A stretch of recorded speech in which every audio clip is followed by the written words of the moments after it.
Pilot बाबा जी के साहित्य में एक बार फिर आपका स्वागत है। महाराज पायलट बाबा जी की एक पुस्तक योग आप अधिकांश लोगों ने पढ़ी होगी। आज उस योग नामक छोटी सी पुस्तिका का हम अध्ययन करेंगे और उसके विचारों पर चर्चा करेंगे।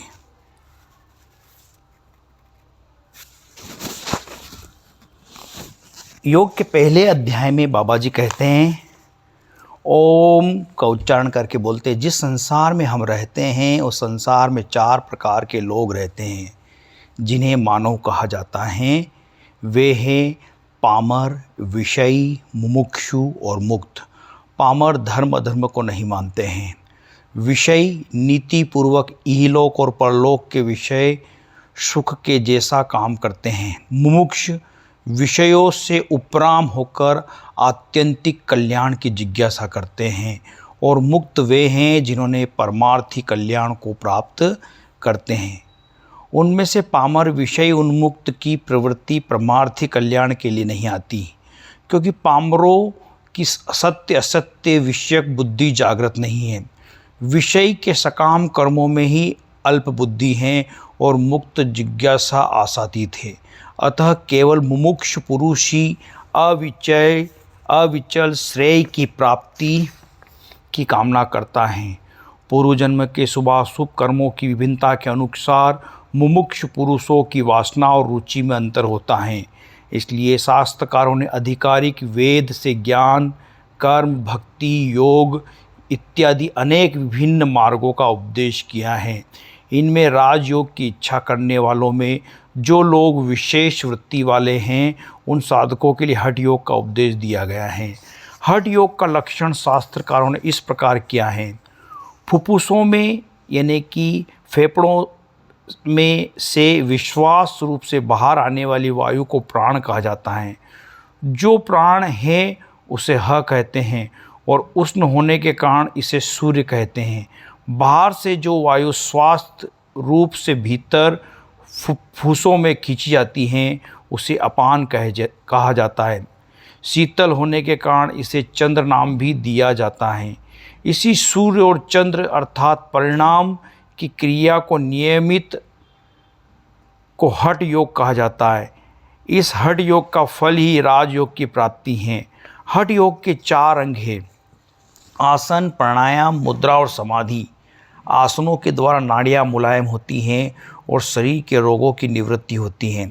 इसके पश्चात प्राणायाम आदि अंगों की साधना का अभ्यास किया जाता है। यही प्राणायाम का आधिकारिक नियम करता है। ब्रह्मचारी नियमित आहार और विहार से मितभाषी, सत्यवादी, श्रद्धालु, अक्रोधी, धीर बनते हैं। तंबाकू, भांग, गांजा आदि मादक वस्तुओं का सेवन नहीं करने वाले मुमुक्ष ही प्राणायाम के अधिकारी हैं। उन्हें सद्गुरु के सानिध्य में रहकर अभ्यास करना चाहिए। ब्रह्मचर्य विहीन व्यवहार में अधिक प्रवृत्त रहने वाले परंतु काल प्रभाव से आजकल ऐसे दिखाई नहीं देता है। आजकल जो यथार्थ में सिद्ध योगी हैं वे तो संसार संबंध में से बिल्कुल अलग रहते हैं, और जो बने योगी हैं वे अपने योगी होने की प्रसिद्धि करते हैं। उनमें से अधिकांश ऐसे देखने में आते हैं जो बोलने में तो बड़े कुशल हैं परंतु यथार्थ के अनुभव में से रहित है। लोग पढ़कर बिना गुरु से पूछे कोई क्रिया न करे, यह मेरी प्रार्थना है।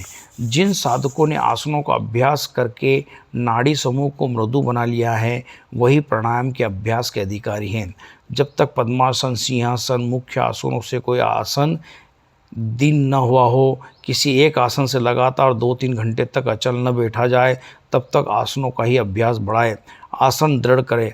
आसन प्राचीन ग्रंथकारों ने प्राणायाम का अभ्यास दिन में 4 बार प्रातः, मध्याह्न, सायंकाल और अर्धरात्रि के समय में नियम पूर्वक करने को आज्ञा दी है।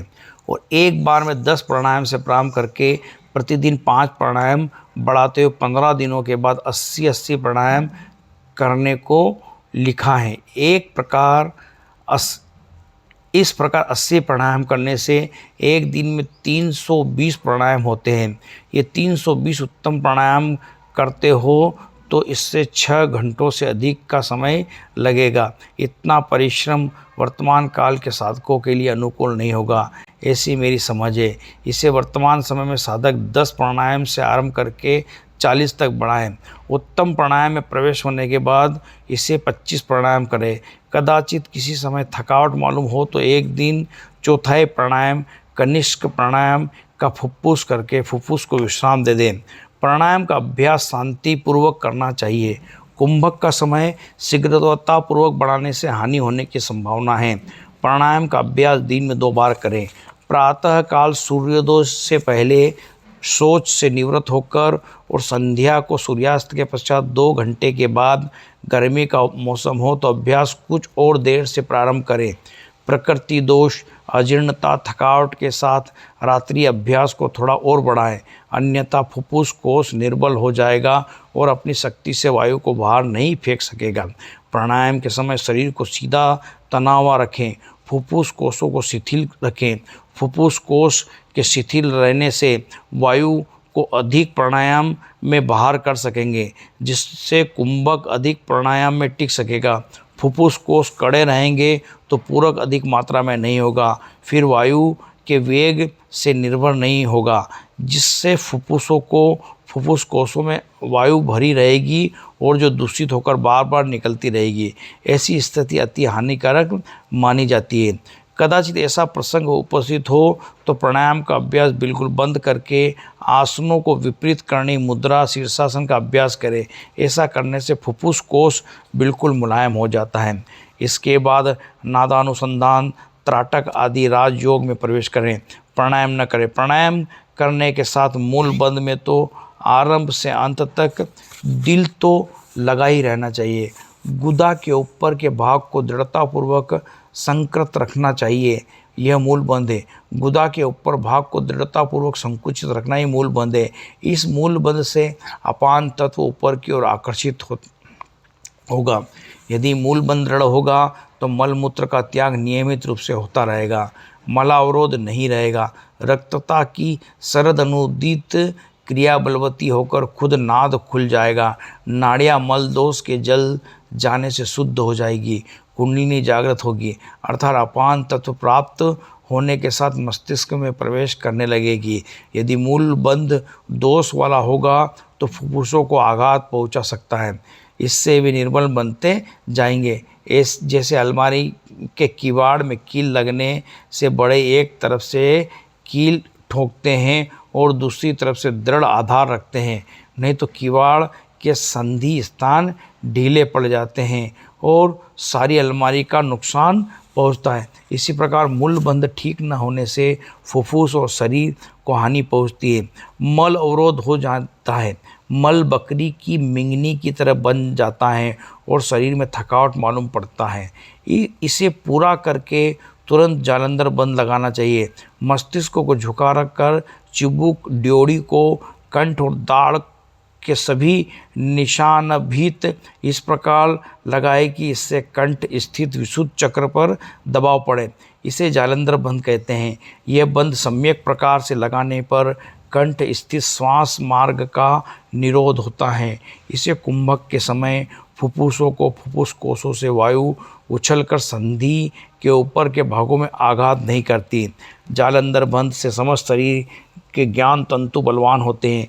जालंधर बंद विशुद्ध चक्र का संबंध घुटने से ऊपर, जांग, शिवलिंग, नाभि, हृदय, ग्रीवा, विशुद्ध चक्र के नीचे का भाग, कंठ देश, विशुद्ध चक्र के ऊपर का भाग, लंबिका, घंटिका, नासिका, भू, कपाट, मुद्रा, कान के पीछे का भाग, अब्रह्मणीय 16 आधार स्थानों के साथ हैं।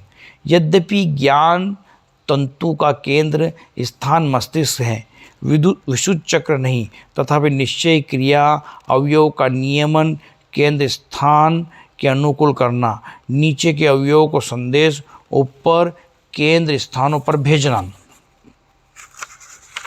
ये दोनों कर्म विशुद्ध चक्र करता है। अतः प्राणायाम के समय मस्तिष्क को वायु का आघात आघात न पहुंचाना जालंधर बंध पर ही निर्भर करता है।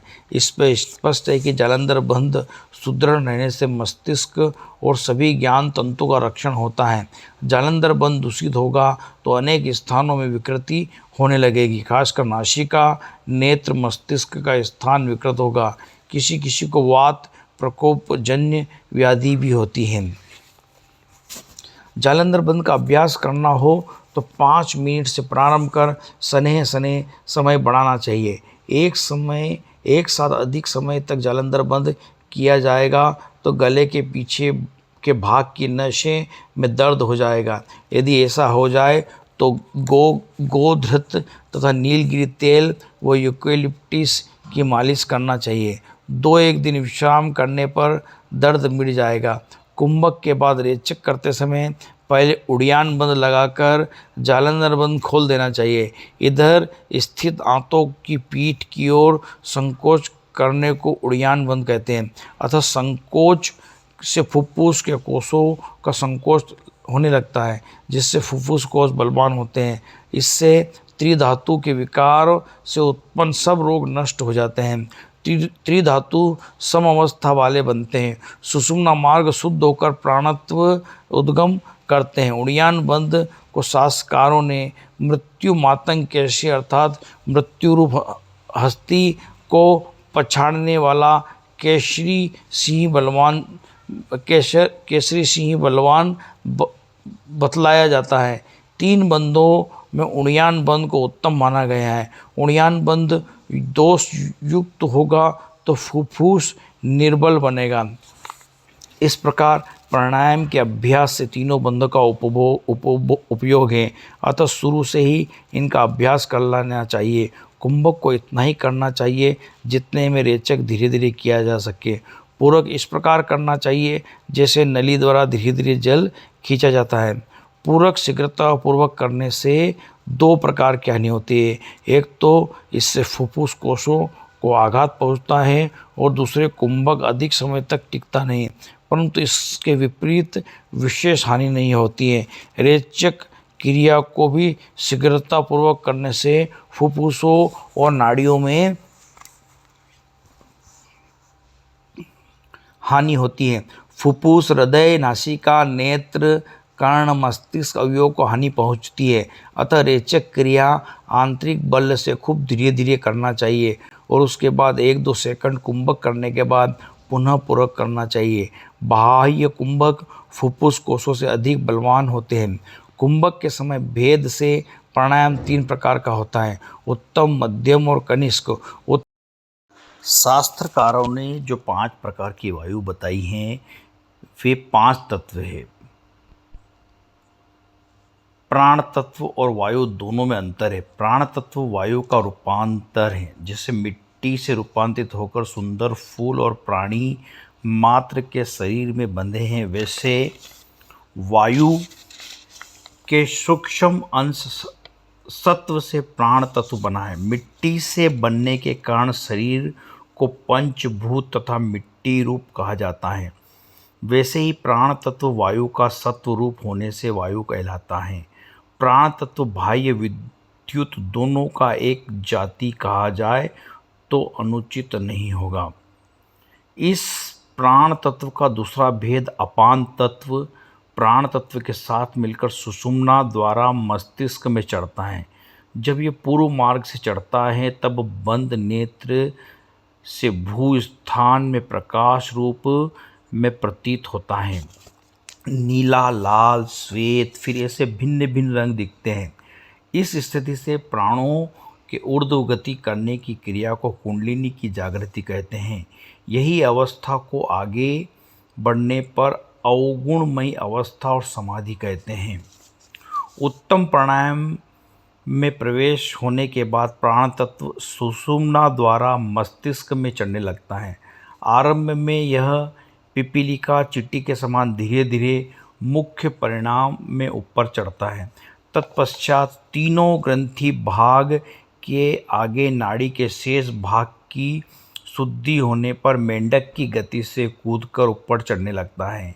इसी परिणाम द्वारा कुंभक बढ़ने से ग्रंथि का भेदन होने पर विहंगम पक्षी की तरह उड़कर शीघ्र प्राण तत्व सहस्त्र दल कमल में प्रवेश करता है।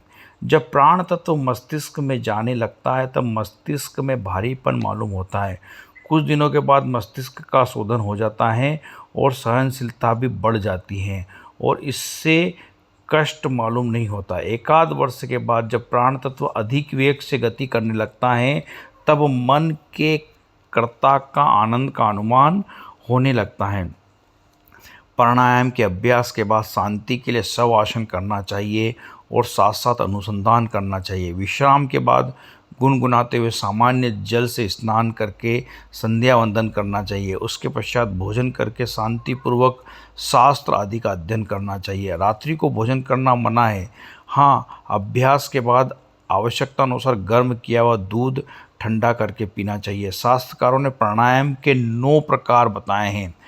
नंबर 1 अनुलोम विलोम, नंबर 2 सूर्यभेदी, नंबर 3 उज्जयी, नंबर 4 शीतलिक, नंबर 5 शीतली, नंबर 6 भस्त्रिका, नंबर 7 भ्रामरी, नंबर 8 मूर्छा और नंबर 9 प्लावनी। इनमें प्राणायाम में प्रवेश होने तक अनुलोम विलोम हितकारी हैं। अनुलोम विलोम से दोनों पार्श्वों की नसों का शोधन होकर दोनों फुफ्फुसों में समान रूप से बल मिलता है और रोगों का नाश होकर त्रिधातु में समता आदि आती है। अनुलोम विलोम प्राणायाम के बारे में चर्चा करते हुए आगे लिखते हैं, पद्मासन या सिद्धासन में बैठकर मूल बंद लगाकर वाम नासापुट से थोड़ा रेचक करके पूरक करना चाहिए। तत्पश्चात जालंधर बंद लगाकर कुंभक करना चाहिए। अंत में जालंधर बंद को खोलकर उड़ियान बंद लगाकर दक्षिण नासापुट से सने सने रेचक करना चाहिए। पुनः 1 सेकंड बाहा कुंभक करके दक्षिण पूर्व से पूरक करना चाहिए। फिर आंतरिक बल के अनुसार कुंभक करके स्वर से रेचक करना चाहिए। इस प्रकार 2 प्राणायाम हो जाते हैं। पुनः 1 सेकंड बाह्य कुंभक करके पूर्वानुसार आवृत्ति करना चाहिए। इस प्रकार एक साथ 10 प्राणायाम करना चाहिए। फिर प्रतिदिन 5-5 प्राणायाम बढ़ाकर एक सप्ताह में इसकी संख्या 40 कर देनी चाहिए। कुंभक के समय अपने इष्ट देव के मंत्र का जप करना चाहिए। कुंभक कभी अधिक व अनियमित नहीं करना चाहिए। प्राणायाम के समय शरीर को शिथिल, सरल और ऊपर रखना चाहिए। नेत्र बंद रखना चाहिए। दक्षिण नासापुट से रेचक और पूरक करना हो तो दाहिने हाथ की अनामिका और कनिष्क को बाएं नासापुट पर रखें। इसी प्रकार वाम नासापुट से रेचक और पूरक करना हो तो दाहिने हाथ के अंगूठे से दक्षिण पुट को बंद करें। यदि आराम से 16.5 सेकंड तक कुंभक नहीं हो सके तो इससे भी कम समय तक कुंभक करना चाहिए। अधिक देर तक कुंभक करने का हठ नहीं करना चाहिए। कुंभक का समय सेकंड के हिसाब से धीरे धीरे बढ़ाना चाहिए। इस पर लगभग 3-4 महीने के माध्यम प्राणायाम में प्रवेश हो जाएगा। इसके बाद 3-4 महीने अभ्यास करने पर उत्तम प्राणायाम में प्रवेश हो जाएगा। तत्पश्चात अन्य कुंभों का अभ्यास देश काल और प्रकृति के अनुसार विचार करना चाहिए। इस उत्तम प्राणायाम के बाद खेचरी का अभ्यास भी हो सकता है। खेचरी के अभ्यास से कुंभक जल्दी बढ़ता है। कोई कोई आचार्य 40 प्राणायाम का अभ्यास नियमित हो जाने पर कनिष्क कुंभक के समय से महामुद्रा, महाबोध, महावेद का अभ्यास करते हैं। महावेद से प्राण तत्व का शीघ्र उद्गम होता है, परंतु यह बलवान शरीर वालों के लिए हितकर है, निर्बलों के लिए हानिकारक है। मुद्राओं की स्थिति देखकर यहाँ नहीं दी जाती है।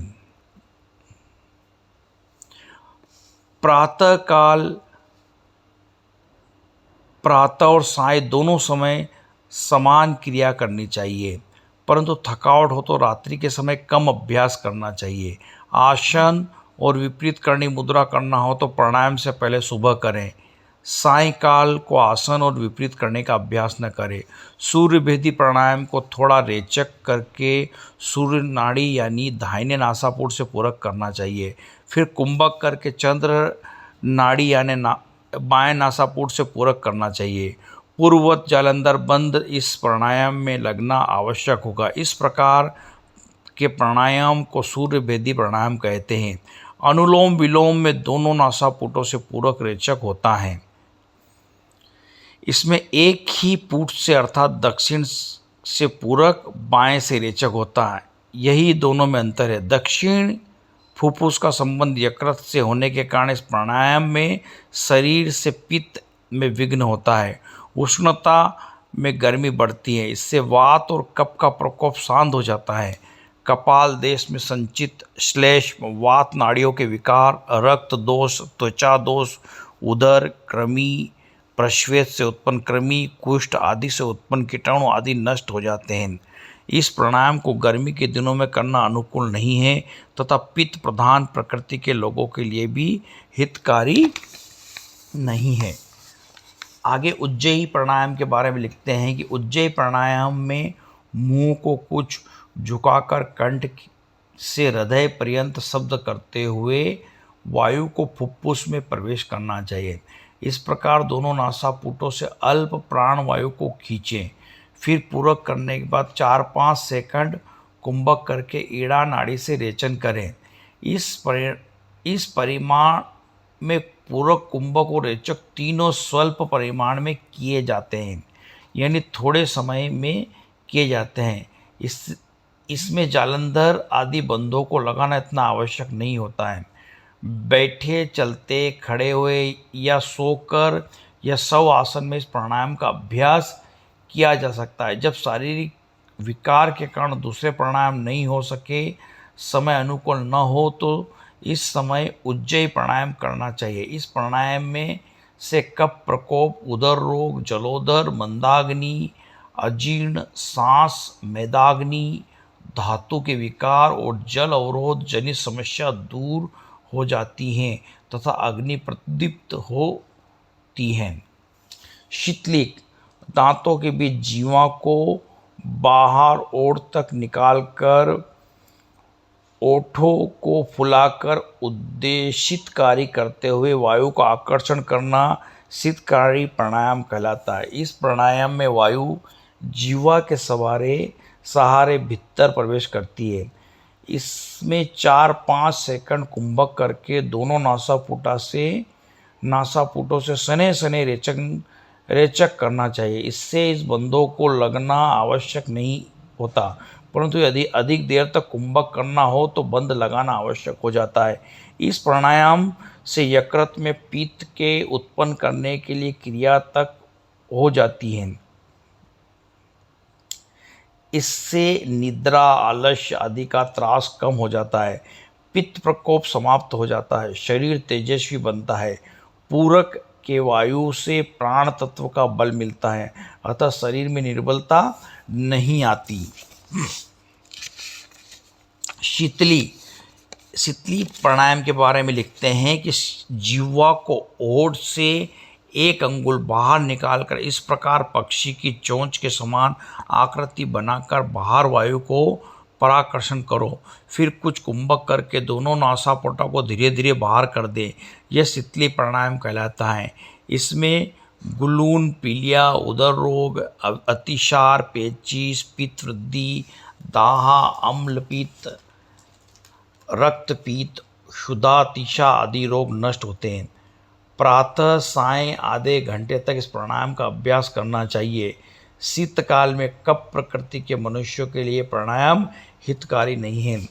भस्त्रिका प्राणायाम के बारे में लिखते हैं कि पद्मासन में बैठकर बाएं नासापुटा से प्राण वायु के वेग से पूरक करें। अब बिना कुंभक किए ही आवाज़ करते हुए दक्षिण नासापुट पर रेचक करें।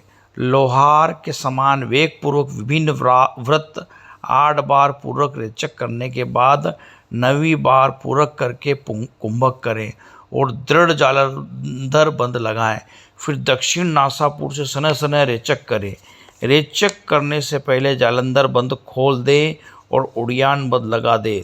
तत्पश्चात 3 सेकंड के बाद कुंभक का उपयुक्त विधि से 8 बार वाम नासापुट से रेचक और फिर 9वीं बार दक्षिण पुट से पूरक करके कुंभक करें। तत्पश्चात नियमानुसार रेचन करें। ये 2 प्राणायाम हुए। इस प्रकार 12 प्राणायाम करने चाहिए।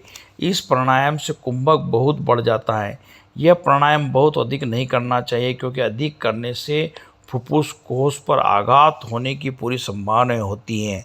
इस प्राणायाम से त्रिधातु विकृति से उत्पन्न सभी रोग नष्ट हो जाते हैं, अग्नि प्रदीप्त होती है, सुषुप्त से सब मन नष्ट हो जाते हैं।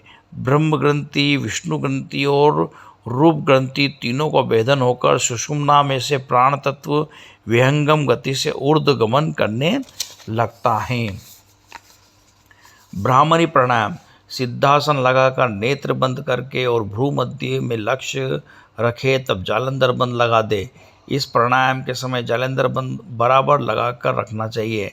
फिर दोनों नासापुटों से ब्रह्मांड के नाद भंवरे के नाद के समान स्वर रहित पूरक करें। तत्पश्चात 3 सेकंड कुंभक कंठ से सने सने आवाज सहित रेचक करें। इस प्रकार 144 प्राणायाम करें। सुनते हैं ब्राह्मणी और मूर्छा कुंभक बौद्ध संप्रदाय में अधिक प्रचलित है। इस कुंभक में 5 अवस्थाएं हैं। प्रथम अवस्था में कुछ दिन पूरक करके तत्पश्चात कुंभक, फिर महामुद्रा की जाती है।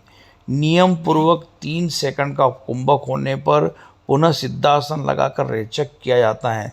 पहले बाएं पैर से, फिर दाहिने पैर से, तत्पश्चात दोनों पैर लगाकर महामुद्रा करके इस प्राणायाम का अभ्यास किया जाता है। सारे प्राणायाम एक साथ किए जाने वाली महामुद्राएं भ्रामरी के साथ इस महामुद्रा में कुछ अंतर है। इस महामुद्रा को कोई साधक 48 से 72 तक करता है, इसलिए 1 वर्ष पहले जानु से 6 इंच आगे और गुल्फ से 10 इंच ऊपर के भाग में कपाल लग जाता है। पहली अवस्था की सिद्धि होने के बाद दूसरी अवस्था में खेचरी करके 6 सेकंड का कुंभक होता है और एक साथ विधि के अनुसार मस्तिष्क के को बाएं से दाएं तरफ घुमाकर जालंधर बंद लगा कर रेचक किया जाता है। इस रीति से 144 कुंभक में 144 बार मस्तिष्क के घुमाने की क्रिया करनी चाहिए। इस प्रकार तीसरी, चौथी और 5वीं अवस्था में कुंभक को बढ़ाया जाता है और मस्तिष्क भी अधिक समय घुमाया जाता है। मस्तिष्क घुमाने की क्रिया से मस्तिष्क में प्राणमयी चारों ओर चक्कर लगाता हुआ प्रतीत होता है। इस प्राणमय की क्रिया के बाद नाद बहुत जोर से उठता है, इसलिए मन की एकाग्रता भंग होती है। मूर्छा प्राणायाम का वर्णन करते हुए आगे कहते हैं,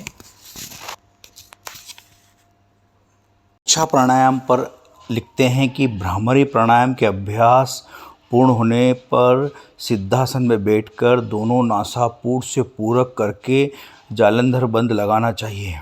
तत्पश्चात दोनों कान, नेत्र, नासिका और मुंह पर क्रमशः अंगुष्ठ, तर्जनी, मध्यिका, अनामिका और कनिष्क को रखकर 6 सेकंड कुंभक करें।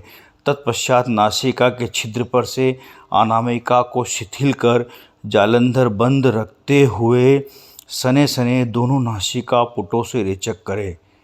दूसरे प्राणायाम के साथ मूर्छा प्राणायाम करने से कुंभक अधिक होता है। पुनः रेचक दोनों नासापुट से किया जाता है। अधिक कुंभक के लिए उड़ान बंद लगाया जाता है। रेचक के समय जालंधर बंद खोल दिया जाता है।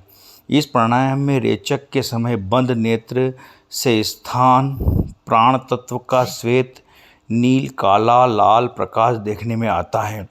इस प्राणायाम को एक बार कर लेने पर भ्रामरी वाली सिद्धासन से बैठकर तथा अन्य प्राणायाम वाले श्वासन में लेटकर नादासन करते हैं। नादासन करते हैं मतलब नाद सुनते हैं। इन 8 प्रकार के प्राणायामों के कुछ विषय पर यह अनुभव में एक अनुभव है। 9वें प्राणायाम प्लावनी है, परंतु इसमें निजी अनुभव नहीं है। गुरु जिसका पवित्र नाम लेने से अंतःकरण में अद्भुत प्रकार का आनंद होता है, जिसकी वेद, पुराण, इतिहास सभी अत्यंत प्रशंसा करते हैं, वह क्या है? वही तो गुरु तत्व है। गुरु तत्व इतना गहन विषय है कि इसकी मीमांसा से बड़े बड़े ऋषि महर्षि की बुद्धि कुंठित हो जाती है। इस कलिकाल के भंवर में भ्रमित हुए क्षुद्र जंतु की गति हो रही है तथा यह क्षुद्र जंतु भ्रमण करने की चेष्टा करता है। गा शब्दे क्रियादि गिरी गा निगणे तुदादि गण की धातु को त्रिगुरुचा कहते हैं। इससे पूरा देशांतर कृत प्रतिपादित संज्ञा सुविभक्ति अनेकानेक गुरु शब्द सिद्ध होते हैं।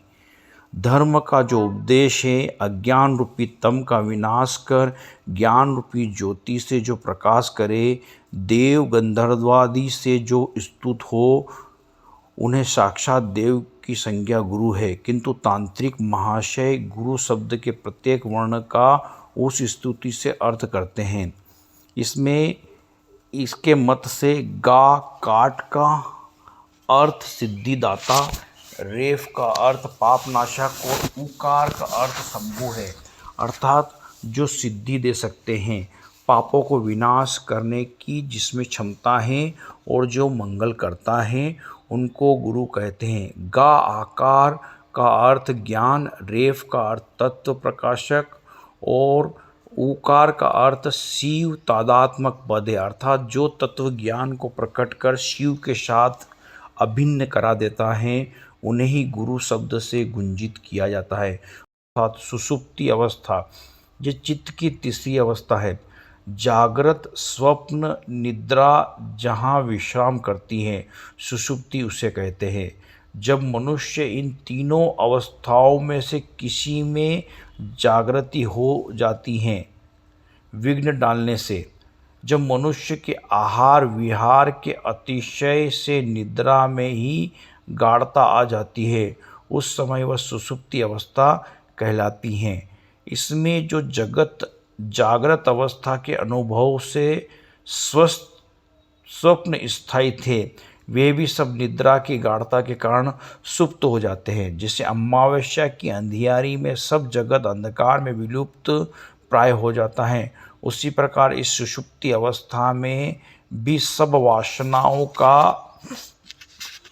अंधकार में विलय हो जाता है। अंतःकरण देश का कोई आकार नहीं दिखाता, अतः अंतःकरण की अवस्था है जिसमें स्थूल या सूक्ष्म कोई सा भी भोग नहीं है, केवल आत्मा का सुख स्वरूप ही है जो शेष रह जाता है। यह संसार की ही तीसरी अवस्था होने पर भी आत्मा बोध की सुख अवस्था का नमूना है, किंतु यह अस्थायी है, अतः यह तमोगुण ही है। जब मनुष्य की योग सिद्धि हो जाती है और समाधि से चित्त एकाग्र हो जाता है, उस समय यह आत्मस्वरूप सुख का ही अनुभव करता है और संसार के सुख दुख से ही यह अतीत हो जाता है। अब तुरीया अवस्था का वर्णन करते हुए आगे लिखते हैं, ज्ञान जान युग भी कहा जाता है। यह समुद्र की तरह गहरा है, अतः यह ब्रह्म तत्व है। इसलिए 15 योगी अब तुरीया अर्थात यह योग की वैसी अवस्था है जिसमें अगर 15 योगियों को एक साथ खड़ा कर दिया जाए, योग सिद्धि के अनुसार प्रथम से लेकर 15 तक उनकी दशा से योगाभ्यास योग की परा सिद्धि दिखाई देती हैं। जो उनके पृथक पृथक नाम हैं वह उनके योगी दशा का सूचक है। जैसे जैसे योगासन योग साधना का वेग बढ़ता जाता है, आत्म तत्व भी वे ऐसे वैसे बढ़ता जाता है। इनमें से बड़ी बड़ी 3 कक्षाएं हैं, इनमें प्रत्येक में 5-5 अंतर्गत कक्षाएं हैं। 14वीं कक्षा का संप्रभात समाधि हो जाती है।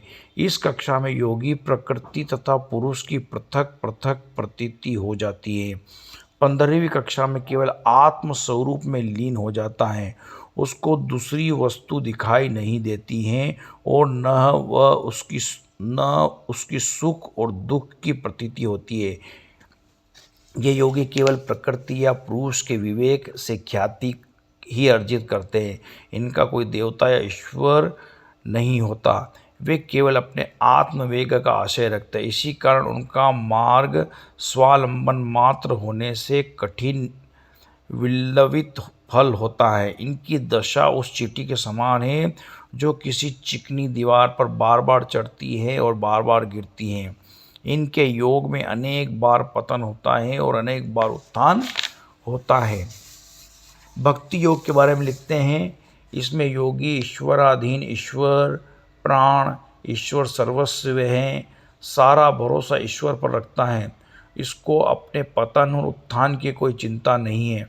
इसकी संभाल स्वयं भगवान अपनी उपयुक्त प्रतिमाओं के अनुसार करते हैं। इस मार्ग में साधक को अपनी रक्षा की कोई चिंता नहीं है। योग दर्शन के सिद्धांत में पारदर्शी ज्ञान योग से भक्ति योग श्रेष्ठ है। नाद अनुसंधान क्या है? जिस काल में योगाभ्यास के बल से पंच ज्ञानेंद्रिया, छठा मन और सातवीं बुद्धि लय भाव को प्राप्त हो जाती हैं, उसको परम गति कहते हैं। मोक्ष, मुक्ति, कैवल्य, ब्राह्मी स्थिति, निर्वाण, आनंद स्वरूप, प्रतिष्ठा भी इसी को कहते हैं। भगवान शिव ने ये कहा था जो शास्त्र में है, जिस काल में सविकल्प समाधि के साधन से निर्विकल्प समाधि सिद्ध हो जाती है। जिस काल में सविकल्प समाधि के साधन से निर्विकल्प समाधि सिद्ध हो जाती है, मन इनकी चिंता को छोड़कर वृत्ति रहित हो जाता है। इस काल में साधक स्वयं पूर्ण रूप हो जाता है। अज्ञान की युक्त वृत्ति ब्रह्मलीन हो जाती है और साधक ब्रह्म पद को प्राप्त हो जाता है। जीव ब्रह्मा का स्वरूप तो अभेद है, परंतु वादिकृत भेद है। योगाभ्यास के बल से उस उपाधि का लय कर लेने पर जीवात्मा ब्रह्म पद को पा लेता है। यही बात सत्य है। जीव ब्रह्मा का स्वर्ण रूपी वृत्ति भेद है, स्वरूप से भेद नहीं। चेतन में जो अविद्या की जो उपाधि है, जगत की सत्यता स्वरूप का विस्मरण, दृश्य में आसक्ति है, यही जीव दशा है। भगवान शंकराचार्य जी ने मन के लय का सर्वोत्तम साधन नाद अनुसंधान बताया है। योग शास्त्र प्रवर्तक भगवान शिव जी ने मन के लय के होने के 1.25 लाख साधन बताए हैं। उन सब में नाद अनुसंधान सुलभ और श्रेष्ठ है। नाद अनुसंधान अपने को नमस्कार है। आप परम पद में स्थिति कराते हैं। आपके प्रसाद से मेरा प्राण, वायु, मन दोनों विष्णु के परम पद लय हो जाएगा।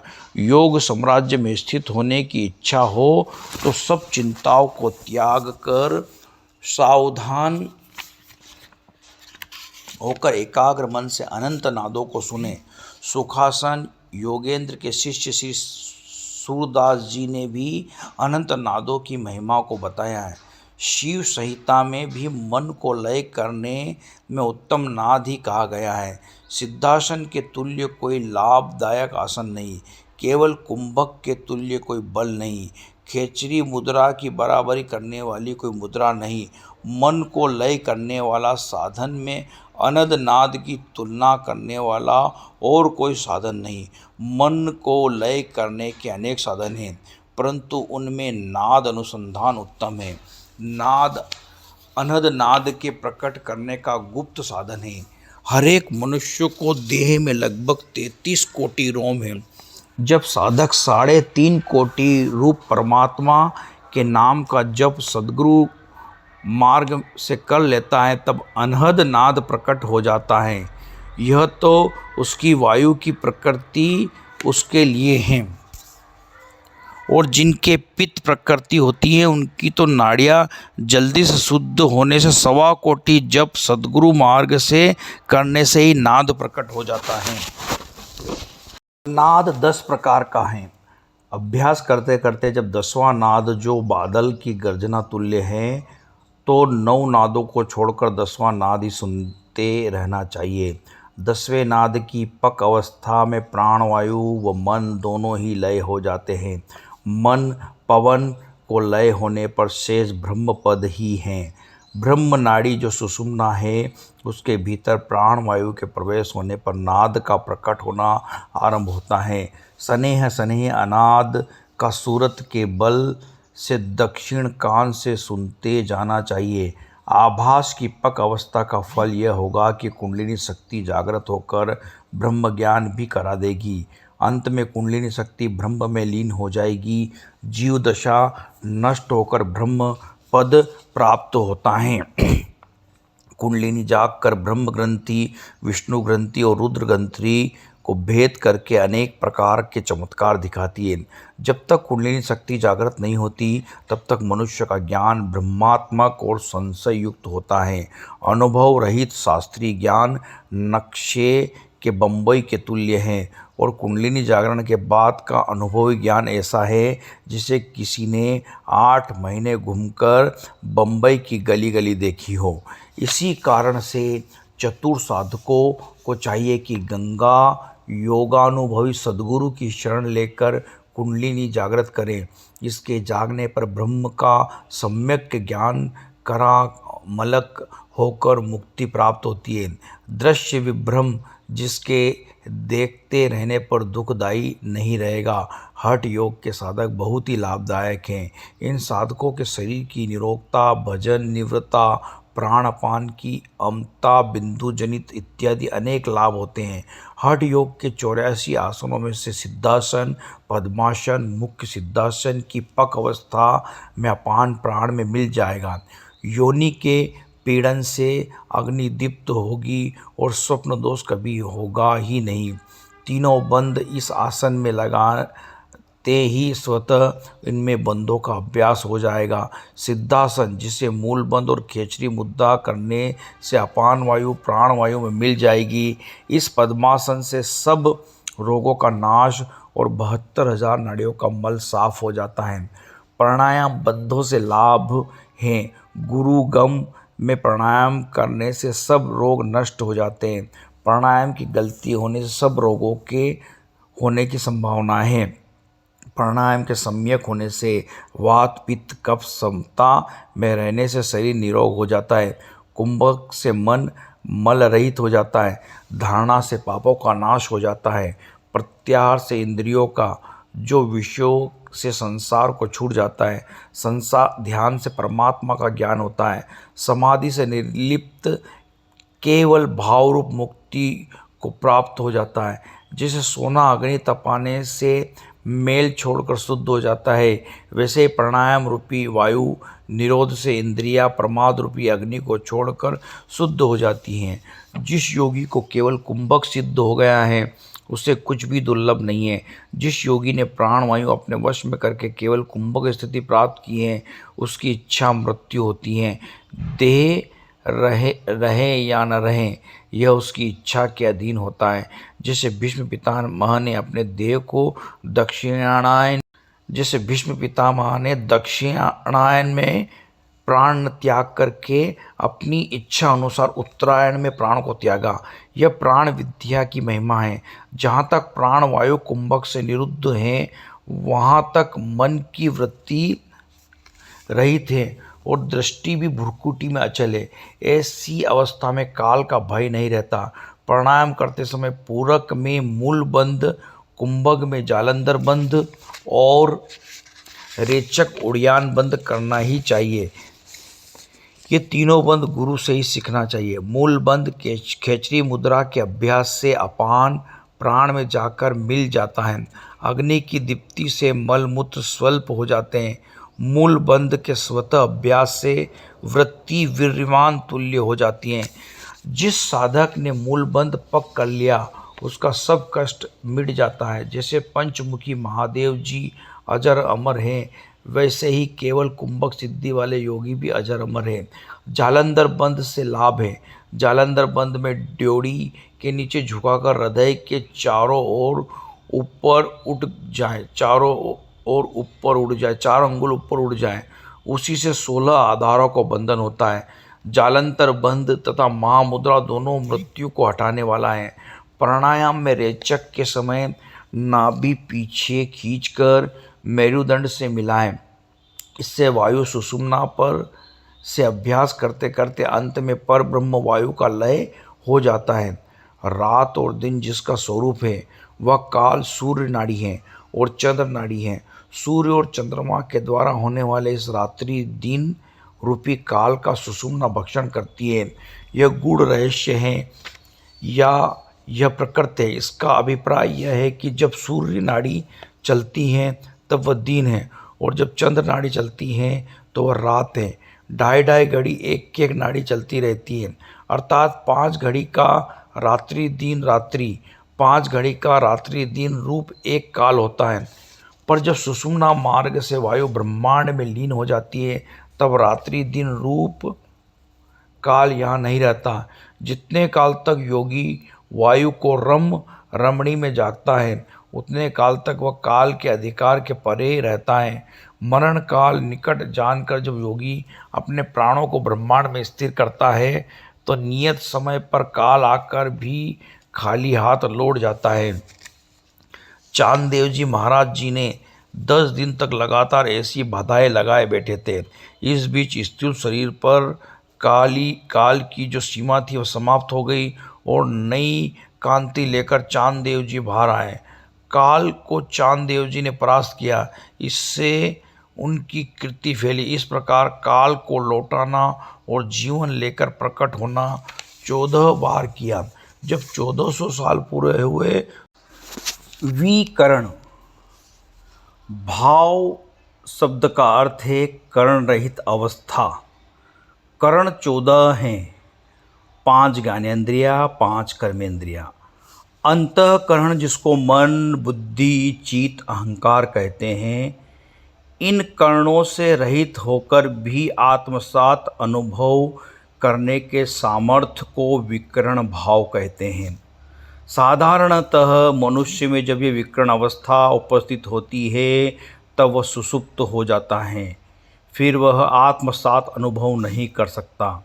किंतु इंद्रियजन योगी विकरण होकर भी भावमय सत्ता में रूप में स्थान कर सकता है।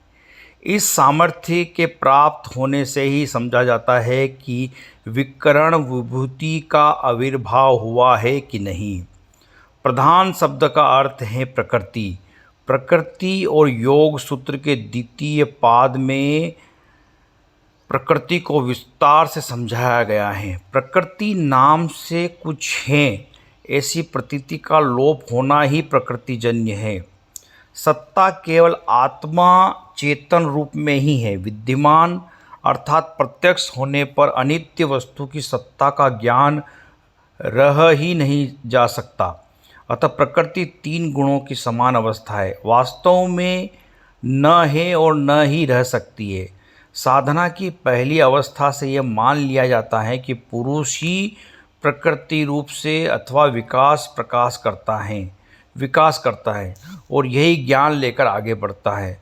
फिर जब गुरु की कृपा से अनेक जन्म संचित पुरुष का संस्कार उदय होता है तो उसे साक्षात्कार होता है। तब उसे समझ में आता है कि पुरुष ही है, वह कभी प्रकृति नहीं हुआ और न उससे प्रकृति की आवश्यकता है। इस प्रकार परमात्मार्थी प्रज्ञा के उदय होने से प्रकृति जप नामक चरम विभूति का साक्षात प्राप्त होता है। मनुष्य जन्म में इससे सद्बोधक कुछ भी नहीं है। सबसे पहले आसन का अभ्यास करना चाहिए। जब आसन सिद्धि प्राप्त हो जाए तब नाड़ी शोधन क्रिया शुरू कर देना चाहिए।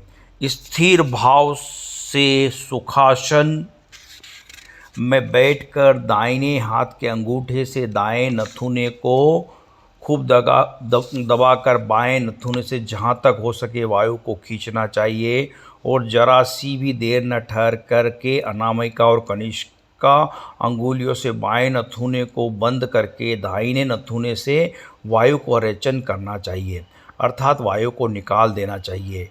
फिर दाहिने नथुने से वायु खींचकर यथाशक्ति बाएं नथुने से निकाल देना चाहिए।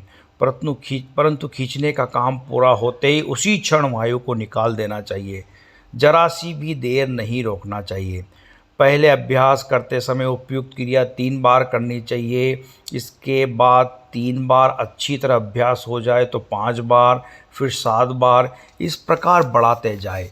रात दिन में इस तरह एक महामुहूर्त में यानी सूर्योदय से पहले 1 बार दोपहर को एक बार, सूर्यास्त के बाद रात के समय, फिर रात 12 बजे तक एक बार, कुल 4 बार इस क्रिया को करना चाहिए।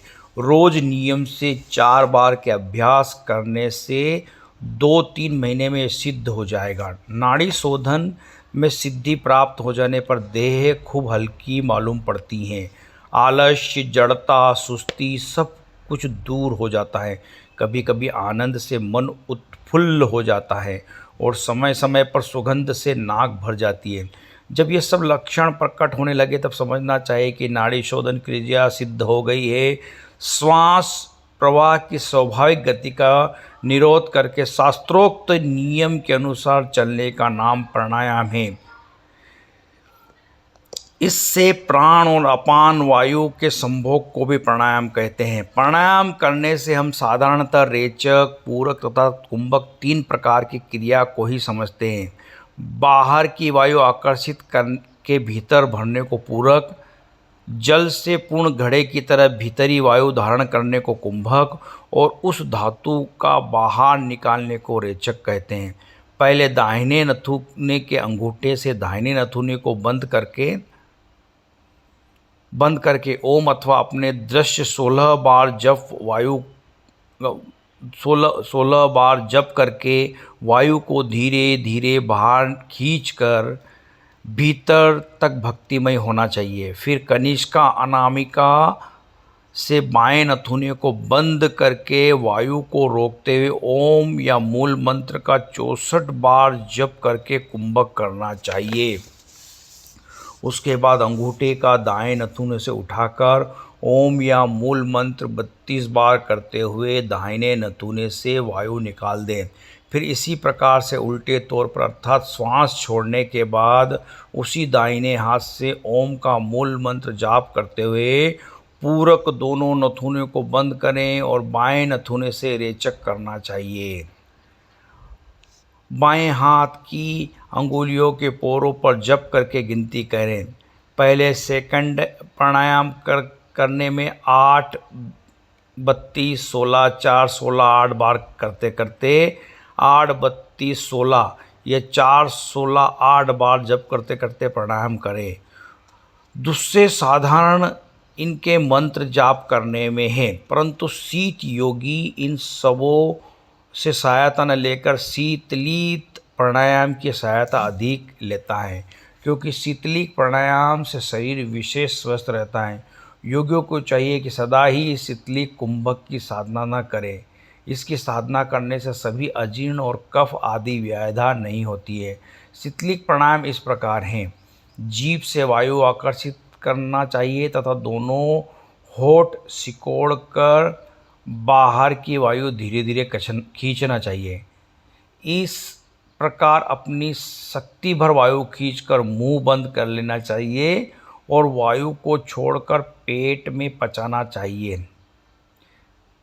इसके घूंट करके इसके बाद थोड़ी देर तक इस वायु को कुंभक द्वारा धारण करके दोनों नथुनों से बाहर निकाल देना चाहिए। इस नियम से वायु बार बार खींचने पर कुछ काल बाद रक्त स्वच्छ हो जाएगा एवं शरीर कामदेव के सदृश बन जाएगा। शीतली कुंभक करने पर अजीर्ण, कफ इत्यादि रोग नहीं पैदा होते हैं। चर्म रोग के प्रभाव में आने से रक्त साफ करने के लिए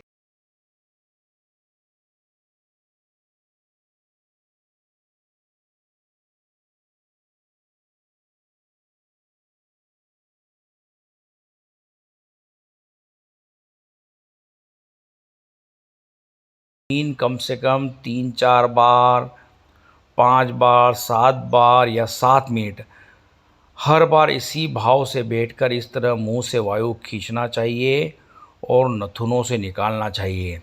आवश्यकता के अनुसार जितना हो सके उतना अधिक अभ्यास करना चाहिए।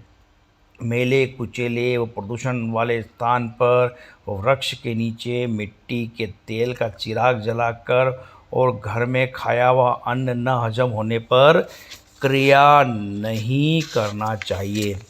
वायु निकालने के बाद हाँफना भी नहीं चाहिए। इस बात का विशेष ध्यान रखना चाहिए।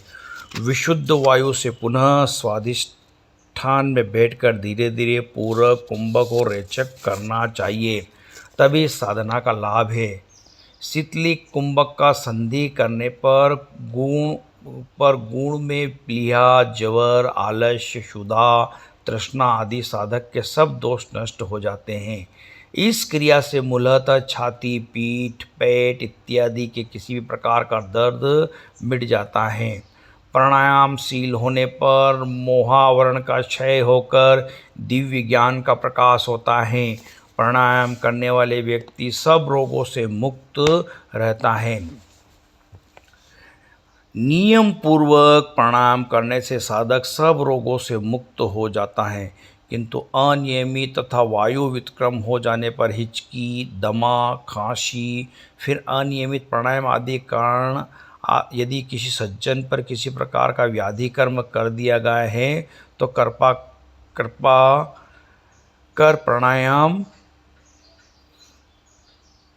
के संबंध में गुरु जी से कुछ सलाह ले ले। नाड़ी शोधन तथा प्राणायाम के झंझट में न पड़कर नाद साधना की विधि में ही आत्मलीन होने की कोशिश करें। यदि प्राणायाम से आपको परेशानी होती है तब यह मार्ग सबसे सरल, सुगम तथा विशुद्ध तुल्य है। इससे भी आसानी के साथ दिव्य ज्ञान प्राप्त किया जा सकता है। नाद साधन लय योग की एक क्रिया मात्र है।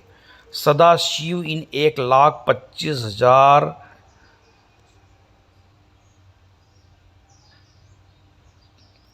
का नाद करने योग्य बताया गया है। सांभाई मुद्रा से ध्यान लगाना, खेचरी मुद्रा में रसास्वाद करना, भ्रामरी मुद्रा से नाद को सुनना और योनि मुद्रा से आनंद भोग करना, इन 4 प्रकार के उपायों से ही लय योग सिद्ध होता है। इस 4 प्रकार के लय योग को और भी सहज करके योगियों ने प्रकट किया है। इन लय योग के अंदर नाद अनुसंधान, आत्मज्योति, दर्शन और कुंडलिनी उत्थान, इन 3 प्रकार के अवशेष को सुखमय बताया है। इनमें कुंडलिनी उत्थान कुछ कठिन है। क्रिया विशेष आलंब करके मूलाधार जागृत कुंडलिनी को ऊपर उठाया जाता है। यह विषय किसी विशेष गुरु के सानिध्य में सीखना चाहिए। लय योग में नादानुसंधान और आत्मज्योति दर्शन का काम बहुत सीधा है। अगर साधक मस्तिष्क का बहुत कमज़ोर हो जाए और उसे आँख की तकलीफ हो तो आत्मदर्शन का अभ्यास नहीं करना चाहिए। नाद साधन ही सबसे सरल साधन और विषय शून्य है। ऋषियों की साधना क्रिया द्वारा यह अति शीघ्र हो जाता है। लय योग की साधना का विशेष सूत्र हैं, विशेष पवित्रता है। आविष्कार पूर्ण जन्म योगी भगवान शिव हैं। जप से ध्यान में सगुण आदि फल होता है। ध्यान की अपेक्षा सगुण आदि फल अधिक लाभदायक होता है। लय योग का साधक सभी को होना चाहिए। अब साधना क्या है, ये तो साधन की विद्या बहुत सी है, परंतु उनमें से जो सबसे सरल है हम उसी को बताते हैं। साधक को नित्य नियम शुद्ध होकर योग आसन के स्थान से अंतर दिशा की ओर मुँह करके आसन लगाकर बैठना चाहिए। जिन्हें निर्वाण मुक्ति की इच्छा है उन्हें अंतर दिशा की ओर मुँह करके बैठ जाना चाहिए, परंतु जिन्हें सांसारिक उन्नति की इच्छा है उनके लिए पूर्व दिशा की ओर मुँह करके बैठना चाहिए। जिससे जिस आसन का अभ्यास हो उसे वही आसन लगाकर मस्तक, गर्दन, पीठ, उदर को बराबर सीधा रखे अपने शरीर को सीधा रखकर बैठ जाना चाहिए। तत्पश्चात नाभि मंडल में दृष्टि जमाकर कुछ देर तक पलक नहीं मारनी चाहिए। नाभि स्थान में दृष्टि और मन रखने से निश्वास धीरे धीरे जितना कम पड़ता जाएगा, मन भी उतना स्थिर होता जाएगा। इस भाव से नाभि के ऊपर दृष्टि अनुमान लगाकर बैठने से कुछ दिन बाद मन स्थिर हो जाएगा। मन स्थिर करने का इससे सरल प्रयोग नहीं है। त्राटक योग की विधि से भी मन स्थिर हो जाता है और हो सकता है, परंतु अनियम से आँखों की बीमारी अथवा आँख खराब हो सकती है। अतः इस विधि को भी किसी गुरु के सानिध्य में ही सीखना चाहिए। हाँ, उपयुक्त विधि से मन स्थिर करते समय थोड़ी थोड़ी वायु भी धारण की जाए तो नाद ध्वनि बहुत ही जल्दी सुनाई पड़ती है। पहले झिंगूर की झुंझुनाहट जैसे मच्छर जैसी झी झी झी शब्द सुनाई देगा। इसके बाद के क्रम में साधन करते करते एक के बाद बरसी की तान, बादल की गर्जना, झांझर की झनकार, भंवरों की मोहर, घंटा, घड़ियाल, तुतुही, करताल, मृदंग, तुरही आदि नाना प्रकार के बाजों के सभी सुर ऐसे ही रोज अभ्यास करते समय सुना जाता है। ऐसे ही धुन सुनते सुनते कभी शरीर रोमांचित हो जाता है, कभी कभी पूरा शरीर फिर चक्कर खाने लगता है, कभी कंठ कूप सूख जाता है और कभी जल से पूर्ण हो जाता है। साधक को किसी की ओर भी ध्यान न देकर अपने काम करते रहना चाहिए। जैसे मधु पीने वाला भंवरा पहले मधु की सुगंध को ग्रहण करता है, इसी तरह नाद की ध्वनि से मोहित न होकर सब सुनते सुनते चित्र को लय कर लेना चाहिए। इस प्रकार अभ्यास करने पर हृदय के भीतर से अद्भुत शब्द कान तक पहुँचते हैं। इस समय साधक को आंख बंद करके अनाथ पदम में शिव के मस्तिष्क पर निर्बाध निष्कंपित दीप शिखा की भांति ज्योति का अध्ययन करना चाहिए। ऐसे ध्यान लगाते लगाते अनाथ पदम प्रतिध्वनि के भीतर ज्योति दर्शन होगा। दीपक की लौ के आकार में ज्योतिर्मय ब्रह्म को साधने व मन संयुक्त होकर ब्रह्म रूप विष्णु का परम पद प्राप्त होगा। उस समय शब्द ब्रह्ममय हो जाएगा, तब मन आत्म तत्व में डूब जाए। आगे लिखते हैं, मंत्र योग का सिद्धांत यह है कि यह संसार नाम रूप आत्मक है। नाम और रूप से ही जीव दुविधा में फंसकर जकड़ा रहता है। मनुष्य जिस भूमि पर गिरता है उसी के अवलंबन से उठ सकता है, अतः नाम और रूप के अवलंबन से ही जब फंसता है तो नाम और रूप के अवलंबन से ही मुक्त भी हो सकता है। मंत्र योग के ज्ञाता पूज्यपाद आचार्यों ने मंत्र योग के साधकों को निम्न भागों में विभक्त किया है। द्विक्रियाग, स्थान शुद्धि, मंत्र जाप, स्तुति आदि। मंत्र योग के ध्यान को स्थूल ध्यान कहते हैं। यह ध्यान पंच सगुणोपासना और तारोपासना के अनुसार कई प्रकार के होते हैं। मंत्र योग के समय की समाधि को महाभाव समाधि कहते हैं। हठ योग का सिद्धांत यह है कि स्थूल शरीर और सूक्ष्म शरीर एक ही भाव में गुंफित हो और एक का प्रभाव दूसरे पर पूरा पड़ा रहता है। स्थूल शरीर को अपने अधीन कर सूक्ष्म शरीर को अधीन करते हुए इस योग की प्राप्ति करने को हठ योग कहते हैं। योग को 7 अंगों में विभक्त किया है। योग में जो पारंगत आचार्य है उन्होंने हठ योग को 7 अंगों में विभक्त किया है। इन हठ योग के 7 अंगों में से एक है नेति धोती, षटकर्म, आसन, मुद्रा, प्राणायाम आदि। हठ योग के ध्यान को ज्योतिर्मय ध्यान कहते हैं। प्राण के निरोध से होने वाले हठ योग को समाधि, महाबोधि समाधि कहा जाता है। लय योग का सिद्धांत यह है कि ब्रह्मांड की प्रतिकृति मानव पिंड है। ब्रह्म और ब्रह्म शक्ति का विलास जैसा मानव पिंड भी है। ग्रह, नक्षत्र, चतुर्दश भुवन आदि पीठ मानव पिंड में ही हैं। पंच कोशों का आवरण शिथिल होने पर पिंड जहाँ चाहे उस लोक से अपना संबंध स्थापित कर सकता है।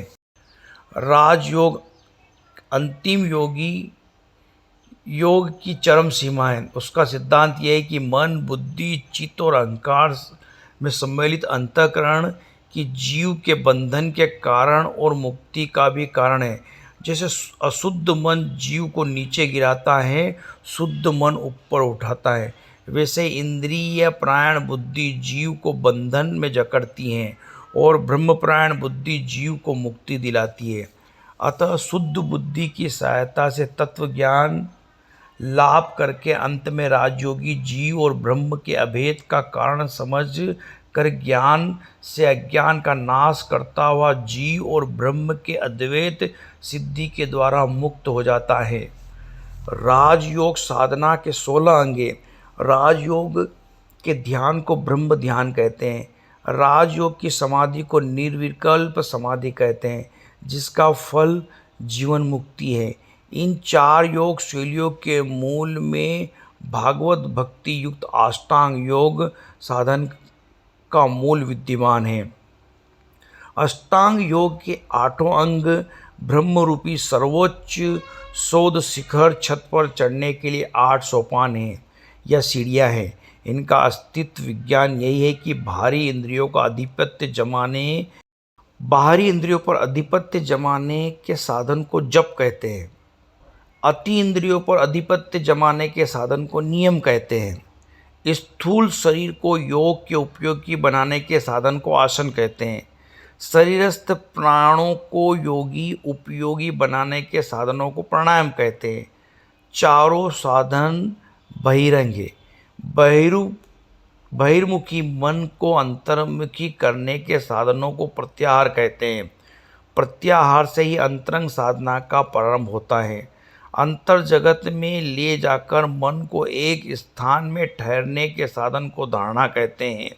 अंतर जगत में ठहरने के अभ्यास प्राप्त हुए अपने इष्ट देव, चाहे सगुण भावमय रूप हो, चाहे ज्योतिमय रूप हो, चाहे बिंदुमय रूप हो, चाहे निर्गुण सचितानंद रूप हो, जिसका जैसा अधिकार उसी इष्ट देव को केवल देव बनाकर जगत को भूल जाने को ध्यान कहते हैं।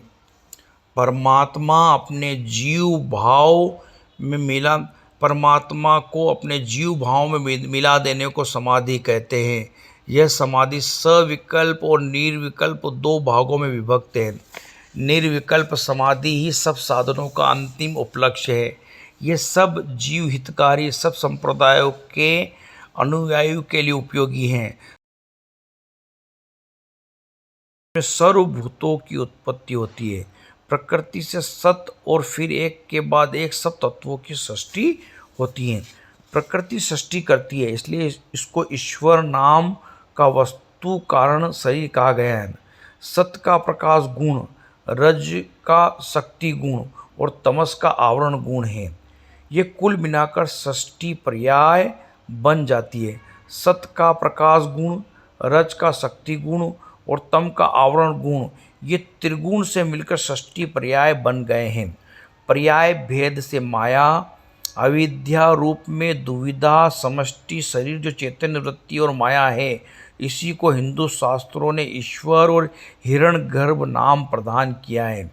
अब मिश्रित गुण के सहयोग से जो विचित्र जड़वत से इसका विशेष सिद्धि शरीर मन जीव व तेजस नाम से जाना जाता है। मूल माया गुण के आशय से 8 प्रकार की है। भूमि प्रवृत्ति से पंचगंधादि मात्राओं को समझना चाहिए। मन उसका कारण अहंकार, वृद्धि उसका कारण महातत्व, अहंकार उसका कारण अविद्या। इसके साथ 16 प्रकार के विकार मिलकर 24 तत्व संयुक्त इस विश्व की सृष्टि हुई है। सीधे तौर पर यदि ये बात कही जाए कि एक एक करके प्रकृति के तत्व से उसकी विकृति बतलाई जाए तो इस प्रकार होगा। प्रकृति से महतत्व, महतत्व से बुद्धि, बुद्धि से अहंकार, क्षितिज जल तेज वायु आकाश गंध रस रूप स्पर्श शब्द चक्षु नासिका जीवा कर्ण त्वचा हाथ पैर मोह वायु और उपस्थ। यह अलौकिक गुणमयी भगवान की माया बड़ी दुष्कर है, किंतु फिर भी यदि भगवान के प्रति अव्यभिचारिणी भक्ति उत्पन्न हो तो इस दुष्कर माया संसार को पार करके जीव आत्म स्वरूप को प्राप्त कर सकता है। वही पथ भारत का सनातन योग धर्म है। जीव की 3 अवस्था हैं, जागृत, स्वप्न और सुषुप्ति, किंतु ज्ञान अद्वैत है। अविद्या तत्व आश्रित है, तत्वाचित चेतन ही ज्ञान है। इस ज्ञान का विशेषण करके क्षणिक वस्तु से अविद्या दूर होने पर ही ज्ञान मिलता है। अज्ञान का प्रकाश होने पर ही जीवन की मुक्ति होती है। ज्ञान प्राप्त करने के लिए सबसे पहले वस्तु विशेषण की आवश्यकता है। वस्तु से मतलब है तत्व। वस्तु से तत्व की विकृति की पंचभूत है। उनके गुण समस्या अंतःकरण है। अंतःकरण को हम 2 भागों में विभक्त कर सकते हैं, एक भाग मन और दूसरा बुद्धि। मन की वृत्ति संशयात्मिक है, बुद्धि निश्चयात्मिक वृत्ति है। इस बुद्धि योग से योग सूत्र आरंभ होता है। योग वशिष्ठ रामायण का एक विशिष्ट अंग है। रामायण भारतवर्ष के आध्यात्मिक ग्रंथों में उच्च कोटि का स्थान रखता है। इसमें वशिष्ठ ऋषि जी द्वारा श्री रामचंद्र जी को किए हुए आध्यात्मिक उपदेश बहुत सरल भाषा में अंकित हैं। इसके दार्शनिक सिद्धांत बहुत सूक्ष्म और गहन है। अद्वैत वेदांत के अनेक लेखकों ने इस सिद्धांत को प्रतिपादित किया है और कुछ विद्वानों ने बहुत से स्थलों को चुनकर कुछ श्लोकों को संग्रहपूर्ण संग्रह को दूसरे नाम से प्रकाशित किया है। महाउपनिषद में सभी श्लोकों को जो वशिष्ठ से चुने गए हैं। योग वशिष्ठ कुछ उत्कारक योग उपनिषद कल्याण के संपादक महोदय के अनुरोध पर जिन संदर्भों में इन सिद्धांतों को भली भांति समझने की चर्चा हुई, उनको योग वशिष्ठ की पुस्तक पढ़नी चाहिए। योग शब्द का अर्थ है संसार सागर से पार होने की जो युक्ति है वह योग है। योग द्वारा मनुष्य अपने असली स्वरूप सच्चिदानंद का अनुभव पाता है। योग का ध्येय अतुमेय नामक परम आत्मा में स्थित है, जिसमें जागृत स्वप्न सुषुप्ति है। किसी का भी अनुभव न हो और न ही उसके आगामी अनुभव का बीज भी रहे और जिसे परम आनंद का निरंतर अनुभव होता रहे। योग की 3 रीतियाँ हैं। एक तत्व की दृढ़ भावना, दूसरे मन की शांति। एक है तत्व की दृढ़ भावना, दूसरा है मन की शांति और तीसरा है प्राणों के स्पंदन का निरोध। ये तीनों योग की रीतियाँ हैं। इन तीनों में से किसी एक पर चलने से तीनों की सिद्धि हो जाती है। इन तीनों में मन को शांत कर लेना सबसे सरल है। किसी को ज्ञान का अभ्यास, किसी को प्राण निरोध और किसी को मन को शांत करना सरल होता है। तो भी योग वशिष्ठ कहते हैं कि प्राणों का निरोध की अपेक्षा मन को शांत करना अथवा एक तत्व का दृढ़ अभ्यास करना अधिक सरल है। इस ग्रंथ में 2 रीतियों का वर्णन है। एक तत्व का अभ्यास, एक तत्व की दृढ़ भावना से मन शांत होकर विलीन हो जाता है और प्राणों का स्पंदन स्वयं ही रुक जाता है। एक तत्व का दृढ़ अभ्यास 3 प्रकार से किया जा सकता है। पहला है परब्रह्म। पहले विचार द्वारा निश्चय हो जाना चाहिए कि संसार में केवल एक ही अनंत आत्म तत्व हैं और सब पदार्थ उसी तत्व के नाना आरूप हैं। तब मन को तन्मय करने का प्रयत्न करना चाहिए। इस प्रकार का ब्रह्म अभ्यास करने से मन ब्रह्माकार होकर विलीन हो जाता है और प्राणों की गति भी स्वयं रुक जाती है, क्योंकि यह नियम है कि जो जिस विषय की दृढ़ भावना करता है वह तद्रूप हो जाता है। दूसरा है अभाव भावना। अभाव भावना का अर्थ है पदार्थों का अत्यंत असत्य समझकर उनके परिमार्थिक अभाव का दृढ़ भावना करना है, जबकि ब्रह्म माने आत्मा के अतिरिक्त किसी जगत में और कोई दूसरा पदार्थ है ही नहीं। यह सब असत्य दृश्य पदार्थ वस्तुतः ब्रह्म ही है। तब हमारा उनका नाना रूप वाले चाहिए कि पदार्थ है ही नहीं, केवल ब्रह्म ही सर्वत्र है। इस विषय के अभ्यास का नाम ब्रह्म भावना है। ऐसा करने से मन शांत हो जाता है और आम भाव जगत का अनुभव दोनों का लोभ होकर आत्म भाव में विकसित हो जाता है। तीसरा है केवली भाव। केवली भाव उस निश्चय के अभ्यास का नाम है जिसमें केवल एक आत्म तत्व की स्थिति मानी जाए, अन्य समस्त दृश्यमान पदार्थों को असत्य होने की दृढ़ भावना के कारण अपने दृष्टा होने को भी असत्य समझा जाए और अपने उस आत्म स्वरूप में स्थित हो जाए जिसमें दैत्य द्वैत का कोई मान नहीं है। अगला है मनोलय। योग वशिष्ठ के अनुसार मन ही संसार को उत्पन्न करने वाला और चलाने वाला है। मन को शांत हो जाने पर जीवन में परम शांति आ जाती है और संसार का अनुभव क्षीण हो जाता है। मन के शांत हो जाने पर जीव ब्रह्मत्व को प्राप्त कर लेता है और प्राणी का स्पंदन भी रुक जाता है।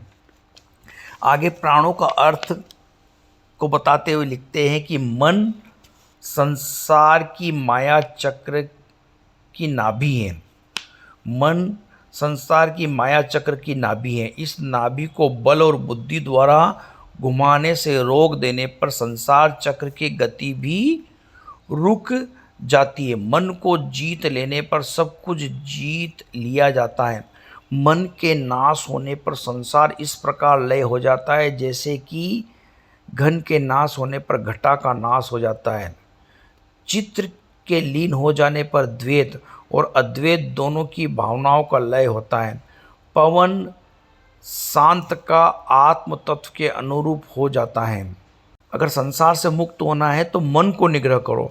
इसी मुक्ति द्वारा मनुष्य को परम शांति का अनुभव होता। बिना मुक्ति के अशुद्ध गति प्राप्त नहीं होती, शुद्ध गति प्राप्त नहीं होती। मन की स्थूल परिमित जीव हो जाता है और मन सूक्ष्म और विस्तृत होकर ब्रह्म हो जाता है। जिन कारणों द्वारा मन स्थूल होकर दुख भोगता है वे ये हैं: अनात्म वस्तु में आत्मभाव, स्थूल देह में आस्था, स्त्री पुरुष और कुटुंब से ममता, मेरा तेरा, अपने बुढ़ापे और मौत से भय, संसार से सुख की आशा, किसी वस्तु के प्रति और किसी व्यक्ति के प्रति मोह होना, भोगों की तृष्णा और विषय के भोगों में फंसना आदि।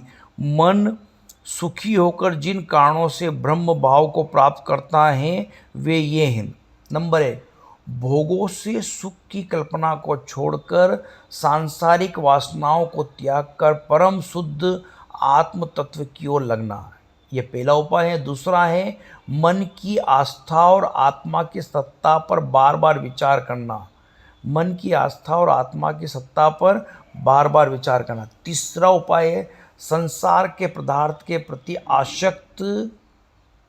अशक्त रहना।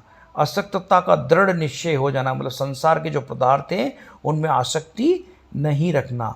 चौथा है परम तत्व चित्त समान रूप से स्थिर होना, मतलब परम तत्व चित्त में ही स्थिर रहना चाहिए। मन के शांत करने के उपाय को बताते हुए आगे लिखते हैं: बिना उचित युक्ति के मन को जितना कठिन है। जो लोग चित्त मुक्ति को छोड़कर हठपूर्वक मन को जितना चाहते हैं उनको अनेक क्लेश और भय प्राप्त होते हैं। मन को शांत करने की अनेक रीतियां हैं, उनमें से कुछ का उल्लेख किया गया है। पहला है ज्ञान युक्ति। मन को शांत करने की पहली युक्ति ज्ञान युक्ति। ज्ञान द्वारा मन का निरोध करना आँख मीचने और फूल को मसल देने से भी सरल है, इसे जरा भी कष्ट नहीं होता। मन की सत्ता ही अज्ञान का कारण है और यह ज्ञान द्वारा इस प्रकार सरलता से नष्ट की जा सकती है जैसे रस्सी में सांप की सत्ता और मरुभूमि में मृगतृष्णा के जल की सत्ता। जो वस्तु अपने अज्ञान से अन्य है वह अज्ञान द्वारा नष्ट हो जाती है। सत्य के ज्ञान होने पर भली बाती निश्चित हो जाता है कि वस्तुतः आत्मा के अतिरिक्त और कोई पदार्थ नहीं है और मन भी असत्य है। संकल्प का त्याग मन को नियंत्रित करने का दूसरा है संकल्प का त्याग है। संकल्प मन का बंधन है और संकल्प का अभाव मन की मुक्ति है। संकल्प के न रहने पर मन का नाश हो जाता है और मुक्ति का उदय होता है। भोगों से विरक्ति, अगर मन को शांत करना है तो भोगों से विरक्ति पानी पड़ेगी। इसके बारे में बताते हैं कि जब तक संसार का नाश करने वाले भोगों से विरक्ति का उदय नहीं होता, तब तक दुखों पर विजय पाने वाले मर्म निवृत्ति अनुभव नहीं होते। संसार रूपी गड्ढे में पड़े हुए लोग तभी तो दुखों में भ्रमण करते हैं जब तक कि उन्हें विषयों से वैराग्य नहीं हो जाता। विषयों से विरक्ति होने से मन सूक्ष्म होकर आत्मा को आत्मभाव को प्राप्त होता है। अगला है वासना का त्याग करना। चित्त मन का असली रूप वासना है। वासना का मन, इच्छा और मन पर्यायवाची शब्द है। वह मनुष्य जिसकी सब वासनाएं क्षीर्ण हो गई है, जीवन मुक्त हो जाता है। बंधन में पड़े हुए लोगों को इस अवस्था का अनुभव नहीं होता, अतः वासना का त्याग करना चाहिए। वासना त्याग कैसे करें, उसकी युक्तियाँ आगे बताई गई। पहली, तामसी वस्तु का त्याग करके मन में मैत्री आदि का शुद्ध भाव रखें। इसके अनुसार व्यवहार करते हुए फिर उनको भी मन से निकालकर सब वासनाओं से रहित होकर केवल एक चिन्ह में अवस्था प्राप्त होने की वासना को मन में रहने दे। तब मन और बुद्धि सहित वासना का भी त्याग करके जो अवस्था शेष रहे उसे ध्यान में रखें। इस प्रकार जिस वासना द्वारा दूसरी वासनाओं को त्याग किया जाता है, उसको भी त्याग कर देना चाहिए। उस ज्ञानवान पुरुष के मन में, जिसे कि इस भावना से सब कुछ ब्रह्म ही है, सब ज्ञान नष्ट कर लिया है, कभी वासना का उदय नहीं होता है। जिस प्रकार दीपक के प्रकाश से अंधेरे दूर होकर प्रकाश का उदय हो जाता है, उसी प्रकार परमार्थ के ज्ञान से वासना का समूल नाश होकर शांति का अनुभव होता है। अब अगला है अहम भाव का नाश। अहम भाव के दृढ़ होने पर संसार के ब्रह्म का उदय होता है। अहम भाव के क्षीण होने पर उस संसार में स्थिरता कम होती है, जिसमें निरंतर शांति है। अहम भाव में ज्ञान होने से चिदाकाश के अनुभव हो जाने पर आत्म अनुभव रूपी सूर्य का प्रचंड प्रकाश होता है। यह सब सांसारिक जाल के जैसा मिथ्या है। इसमें राग रखने से क्या और द्वेष रखने से क्या, ईश्वर का विचार करते रहने से अहम भाव नहीं रहता। जब ये ज्ञान हो जाता है कि मैं सारा जगत हूँ और यहाँ पर कोई वस्तु त्यागने या प्राप्त करने योग्य नहीं है, जो चित्त से समता का प्रकाश हो जाता है और अहम भाव की वृद्धि नहीं होती है। असंख्य का भाव, मन को शांत करने के लिए अगली भावना में असंख्य का भाव, मतलब वासना त्याग करने के लिए हमको असंख्य का भाव रखना चाहिए। जिसका हृदय में संसार के वस्तुओं के संग है, वो मनुष्य संसार में डूबा रहता है। जिसका मन संशय रहित है, वह संसार से मुक्त है। संग रहित मनुष्य वही है जो कर्मों के त्याग से प्रसन्न होता है और न कर्मों के अनुराग से अनुरक्त होता है, जो किसी भी कर्म का फल नहीं चाहता और जो सब अवस्थाओं में समान रहता है। यहाँ सब कुछ आत्मा ही है।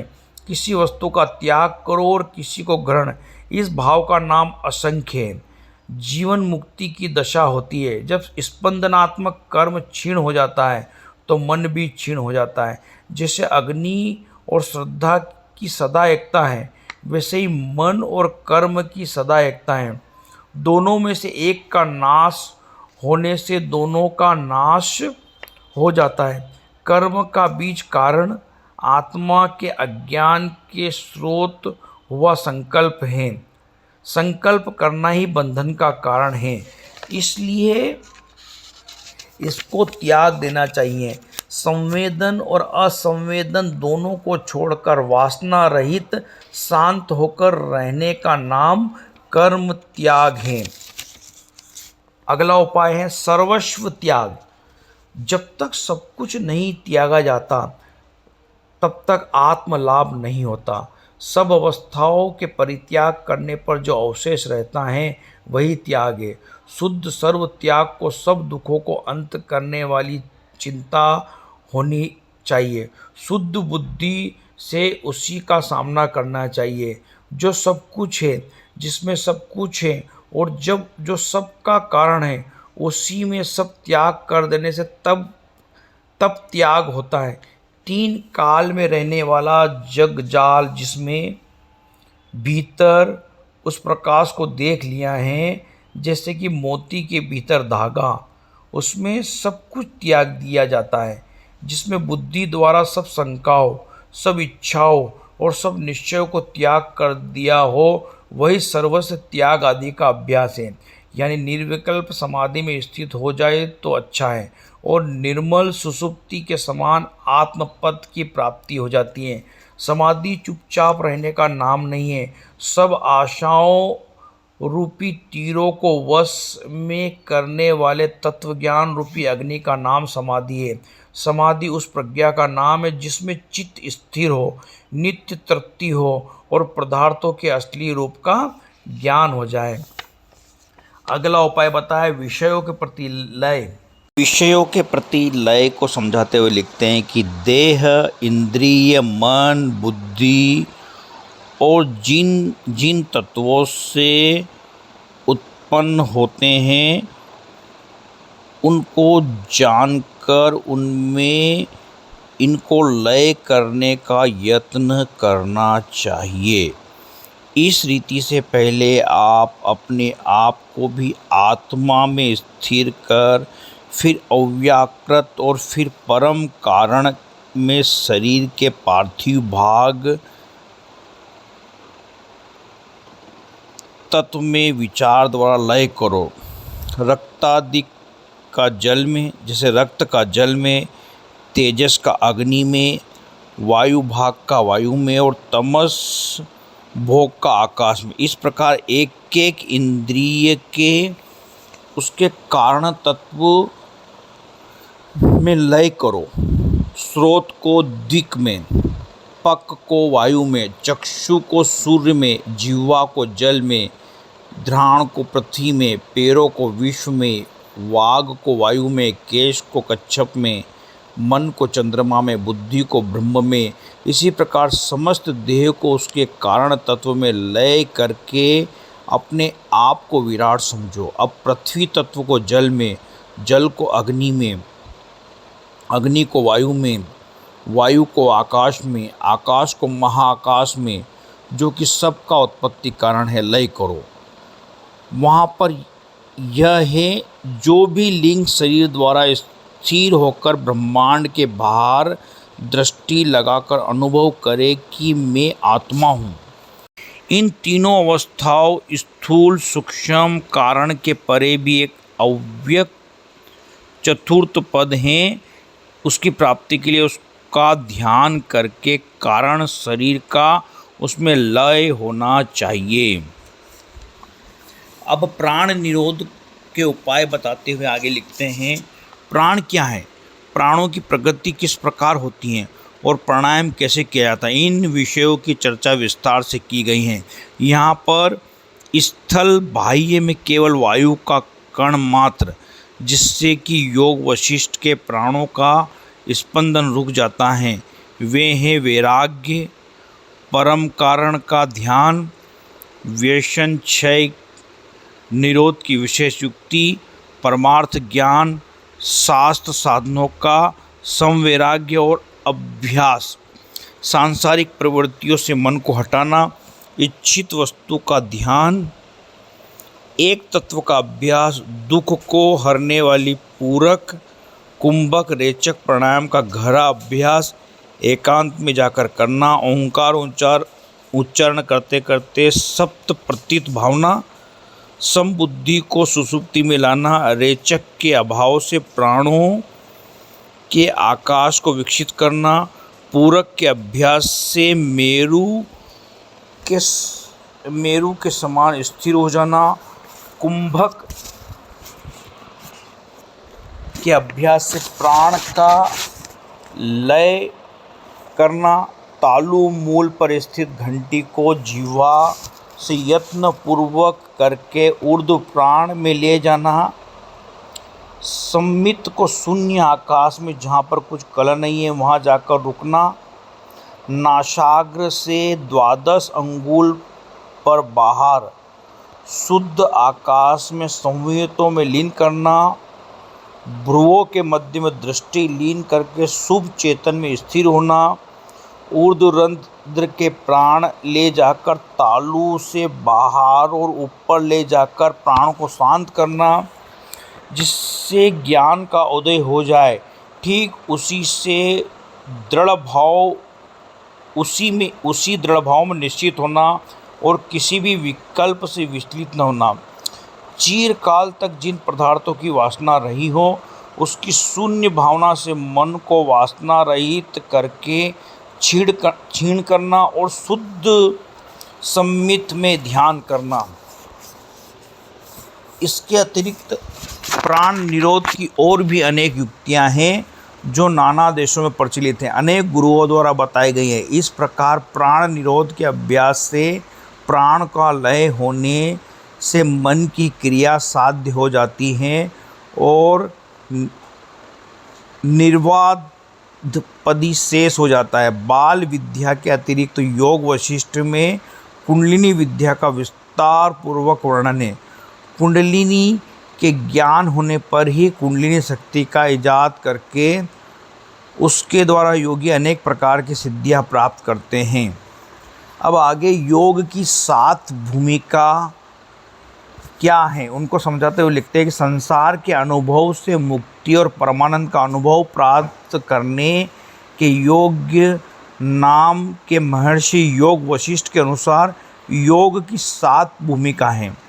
जो जीव प्रयत्नशील होते हैं उनको थोड़े समय के बाद पार कर लेते हैं और जो अधिक प्रयत्नशील नहीं होते हैं तो उनको पार करने में जन्म जन्मांतर लग जाते हैं। इन भूमिका का वर्णन योग वशिष्ठ के में कई स्थानों पर आया है। इन ज्ञान की 7 भूमियाँ हैं। नंबर 1 स्वेच्छा, नंबर 2 विचारना, नंबर 3 तनुमानसा, नंबर 4 सत्वापति, नंबर 5 असंशक्ति, नंबर 6 पदार्थ वाहिनी और 7वीं तुर्यंगा। इन 7 के अंत में मुक्ति है जिसको प्राप्त कर लेने में कोई दुख नहीं होता। नंबर 1 स्वेच्छा को विस्तार से बताते हैं कि संसार से वैराग्य हो जाने पर जब मनुष्य अपने को अज्ञानी समझकर शास्त्र और सज्जनों की संगति करके सत्य का ज्ञान प्राप्त करने की इच्छा करता है तो उसे अवज्ञा की अवस्था का नाम स्वेच्छा है। नंबर 2 विचारणा, शास्त्र और सज्जनों के संपर्क से वैराग्य और अभ्यास से सदाचार में प्रवृत्ति होती हैं तो उस अवस्था का नाम विचारणा है। नंबर 3 है तनुमानसा, स्वेच्छा और विचारणा के अभ्यास से इंद्रियों के विषय व आसक्त का होने से मन का सुख हो जाता है। आसक्त होने से मन के सुख हो जाने का नाम तनुमानसा है। नंबर 4 है सत्वापति, पूर्व तीनों भूमिकाओं के अभ्यास से यानी कि स्वेच्छा, विचारणा और तनुमानसा से चित्त के को पूर्णतः विरक्त हो जाने पर सत्य आत्मा में स्थित हो जाने का नाम सत्वापति है। असंशक्ति, चारों भूमिकाओं के परिपक्व हो जाने पर जब पूर्णतः मन में आसक्ति उत्पन्न हो जाती है तो आत्म तत्व प्राप्त करने की अवस्था का नाम असंशक्ति है। असंशक्ति सब सिद्ध होगी जब आप स्वेच्छा, विचारणा, तनुमानसा और सत्वापति को सिद्ध कर लोगे। 6 पदार्थ वाहिनी, पूर्व 5 भूमिकाओं के अभ्यास से और आत्मा में निश्चित स्थिति हो जाने पर अंत और बाह्य वस्तुओं के अभाव की तीव्र भावना हो जाती है। उसी स्थिति का नाम पदार्थ वाहिनी है। इसकी सिद्धि तब होती है जब परमात्मा सत्ता पदार्थ को असत्ता का बहुत समझ तक यत्नपूर्वक अभ्यास किया जाता है। सातवीं तुरिंगा, पूर्व सभी भूमिकाओं के अभ्यास से और पदार्थों के अनुभव होने पर असली स्वरूप में निरंतर स्थित रहने का नाम तुरिंगा है। जीवन से मुक्त लोगों को इस अवस्था का अनुभव होता है। विरह मुक्ति अवस्था से परे हैं। इसको समझाते हुए आगे लिखते हैं, जीव देह मात्रहीन शीर्ष संख्यात्मक अग्नि सोमात्मक अथवा शुक्र सोनितात्मक है, अर्थात सत्य है। अग्नि पोषक है, शुक्र से प्रेरित है और वह 96 अंगुल लंबी है, अर्थात साधक की अपनी अंगुलियों से 96 अंगुल हैं। आयु और जन इंद्रियों के मध्य के स्थान को कंद या मूलाधार कहते हैं। इस मूलाधार से असंख्य नाड़ियों की उत्पत्ति है। इनके 3 प्रकार है और 3 प्रधान है। इन तीनों का नाम है ईड़ा, पिंगला और सुषुम्ना। ईड़ा नाड़ी बाईं ओर, पिंगला नाड़ी दाहिनी ओर और सुषुम्ना मेरुदंड के मध्य भाग में स्थित है। सुषुम्ना के भीतर एक और नाड़ी है जिसे चित्रा कहते हैं। चित्रा के अंतः भाग को ब्रह्म नाड़ी कहते हैं।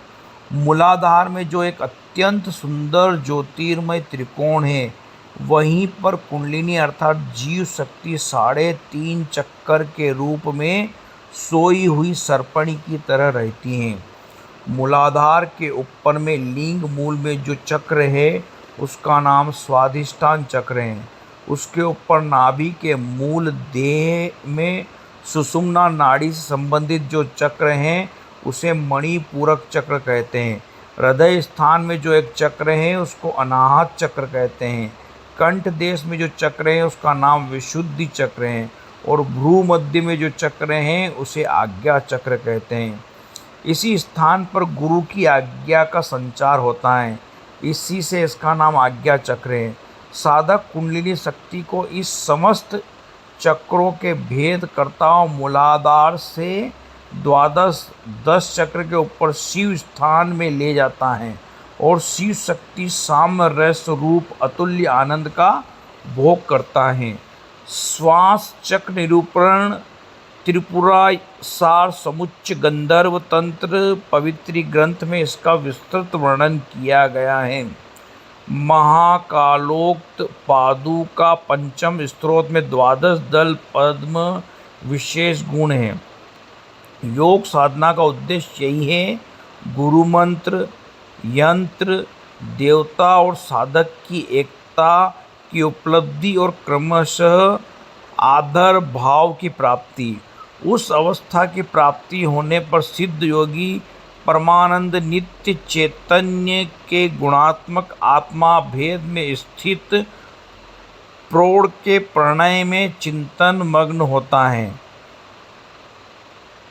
उसमें मन, वाणी तथा वेद वाक्य से अतीत स्वयं संवेद रसगत तारात्मक वस्तु की उपलब्धि होती है।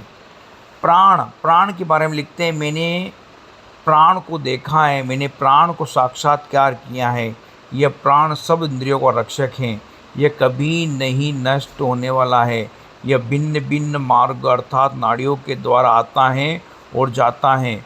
मुख तथा नासिका के द्वारा क्षण क्षण इस शरीर में आता है तथा बाहर चला जाता है। यह प्राण शरीर में आध्यात्म में वायु के रूप में है, परंतु आदि देव रूप में सूर्य हैं। यह प्राण आदित्य रूप में मुख तथा आभ्यंतर दिशाओं को व्याप्त कर वर्तमान है और स्वभुवनों के मध्य में बारंबार आकर निवास करता है। इस मंत्र से एक ही सारांश निकलता है, सर्वे हिदं प्राणिनामृतम्। इस समस्त विश्व के देह, मनुष्य तथा पशु आदि समस्त प्राण वायु के द्वारा व्याप्त हैं। प्राण अमृत रूप है। जब तक इसका अहम इस देह में वास है तब तक मृत्यु को प्राप्त नहीं होता। इस सिद्धांत की पुष्टि करने के लिए ऋग्वेद का मंत्र है, यह प्राण इस शरीर में स्वधा अन्न के द्वारा स्थित है। यह मल मूत्र आदि के द्वारा निकलने के लिए अधोभाग में आया करता है तथा श्वास के लिए मुख आदि ऊर्ध्व भाग में संचार किया करता है, अर्थात वह अपान तथा प्राण के रूप में शरीर में सर्वदा संचार किया करता है। प्राण अमर्त्य हैं और अमर्त्यध अर्थात मृत्यु रहित है, परंतु मरण धर्म धारण करने वाले शरीर के साथ सदा एक स्थान पर निवास करता है। इस शरीर और प्राण के विभिन्न तथा व्यापक संपन्न है तथा आपस में विशुद्ध है, क्योंकि मृत्यु हो जाने पर शरीर पृथ्वी पर गिर जाता है, परंतु प्राण अपने किसी लोकांतर में चला जाता है। इन दोनों में से देह को मनुष्य अन्न प्राण के द्वारा बढ़ा सकता है, परंतु प्राणों को अन्न और प्राण से कोई भी बढ़ा नहीं सकता है। इसी प्रकार अन्य अनेक प्राणों के स्वरूप का यथा उपलब्ध है।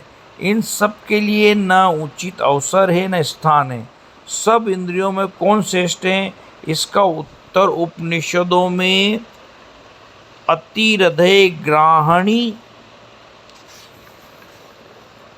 अड़ानी के द्वारा दिया गया है। इस विषय में वर्णन क्षणित है। चक्षु श्रवण इंद्रियों में आपस में यथा स्पर्धा चली है। इसका उपकथन है, सब झगड़ने लगे कि मैं ही सबसे श्रेष्ठ हूँ, मैं ही उत्तम हूँ। अंत में इन लोगों ने कहा कि हम लोग इस शरीर से निकल चलें, जिसके निकल जाने पर यह शरीर नष्ट हो जाए तथा गिर पड़े वही श्रेष्ठ माना जाएगा। पहले वागेंद्रियाँ निकल गई, परंतु शरीर बिना बोले खाते पीते टिका रहा। अनंत चक्षु निकल गए, परंतु यह देह बिना देखे खाते पीते टिके रही। श्रवण निकल गया, परंतु शरीर बिना सुने खाते पीते टिका रहा। मन के निकल जाने पर भी यह शरीर मूढ़ हुए की तरह खाता पीता रहा, परंतु प्राण के बाहर निकलते ही पुनः शरीर गिर गया। इस पर भी प्राणों को स्थिर करने के विषय में इंद्रियों का निश्चय नियत अब भी वह आपस में झगड़ा करती रहती है। अब वह स्थिर हुआ है कि जिसके प्रवेश करने पर उठकर खड़ा हो वही श्रेष्ठ है, वह इसमें हम में श्रेष्ठ है। बाकी इंद्रियां पहले स्वयं ही रहा। चक्षु श्रवण मन बारी बारी प्रवेश कर गए, परंतु कोई परिणाम नहीं आया। यह शरीर पहले की भांति स्वयं वैसा ही रहा, पृथ्वी से उठ नहीं सका। अन्य के प्राण में प्रवेश करते ही शरीर उठ खड़ा हुआ। अतः प्रतिज्ञा के अनुसार प्राण ही उत्तम माना गया है, श्रेष्ठ माना गया है। सभी इंद्रियों में श्रेष्ठ माना गया है प्राण को। उपनिषद में प्राण के निकलते समय शरीर की अन्य इंद्रियों के निर्जीव होने की घटना का वर्णन है। प्राण ही अहोरात्र रूप में कलात्मक है। दिन प्राण रूप है, रात अपान रूप है। सवेरे प्राण सब इंद्रियों को इस रस में अच्छी तरह फैला देता है। इस प्रयत्न को देख मनुष्य लोग कहते हैं प्रताई अर्थात प्रकर्षण रूप में प्राण विस्तृत होता है। इसी कारण दिन के आरंभ काल को जिसमें प्राण का प्रसंग उत्पन्न होता है प्राण सवेरा कहलाता है। दिन के अंत होने पर इंद्रियों का संकोच दिख पड़ता है, इसे कहते हैं समागति। इसी कारण उस काल को सायं या साय कहते हैं। विकास के कारण दिन प्राण रूप है और संकोच के हेतु रात्रि अपान है। प्राण का ध्यान इस प्रकार और रात्रि रूप में करना चाहिए। प्राण देवात्मक है। वाग में अग्नि देवता का निवास है। चौकसी सूर्य है। मन चंद्रमा है। स्रोत दिशा है। प्राणों में सब देवताओं की भावना करना चाहिए। हिरणदत्त नामक एक ऋषि ने प्राण के इस रूप को जाना था, तब प्राण की देवता रूप में उपासना की थी। इस उपासना का जो विपुल फल उन्हें प्राप्त हुआ, उसका दोनों में वर्णन किया है। प्राण ही ऋषि रूप है। ऋग्वेद के मंत्रों के दृष्टा अनेक ऋषि कहे गए हैं। इन सब ऋषियों की भावना प्राण में करनी चाहिए, क्योंकि प्राण ही इस मंत्र दृष्टा ऋषियों के आकार में विद्यमान है। प्राण ही शयन के समय में वाग, चक्षु आदि इंद्रियों में निग्रह करने के कारण कराता है। रीति के समय में वीर्य विसर्जन मद उत्पन्न करने के कारण अपान ही मद हुआ। अतः प्राण और अपान के संयोग को ही गृहीत संबंध कहते हैं। प्राण ही विश्वामित्र हैं, क्योंकि इस प्राण देवता का यह समस्त विश्व भोग होने के कारण से मित्र है। विश्वामित्रस्य यशो विश्वामित्रः। प्राण को देखकर वाग अभिमानी देवता ने कहा, यही हम सब में वंदनीय है, भजनीय है, श्रवणीय है, क्योंकि हम में श्रेष्ठ है। इसी हेतु से देह के वाम होने से प्राणी वामदेव है, प्राण ही अत्रि है। इस प्राण ने समस्त विश्व को पाप से बचाया है। प्राण ही भारद्वाज है, क्योंकि गति संपन्न होने से मनुष्य की तेज का वाच करते हैं। प्राण ही शरीर में प्रवेश कर उसकी रक्षा स्वयं किया करता है। अतः यह प्राण भी भारद्वाज है, इस कारण यह भारद्वाज है। देवताओं ने प्राण को देखकर कहा था कि तुम वशिष्ठ हो, क्योंकि शरीर में इंद्रियों के निवास करने का कारण प्राण ही है। प्राण सबसे बढ़कर वास और निकास हेतु हैं, अतः वह वशिष्ठ है। निवर्सन होने से यह सिद्ध होता है, प्राणी सबसे बढ़कर वास निवास है। प्राणी ऋषि रूप है, अतः प्राण में ऋषियों की भावना करनी चाहिए तथा तद्रूप उपासना करनी चाहिए। अन्य ऋषियों की भावना इसी प्रकार बताई गई है। प्राण के विषय में कहा गया है कि जितनी इच्छाएं हैं, जितने वेद हैं, जितने घोष हैं, वे सब प्राण रूप हैं। प्राण को ही इन रूपों में सुनना चाहिए तथा उपासना करना चाहिए, परंतु इस हालत में प्रति शरीर को खड़ा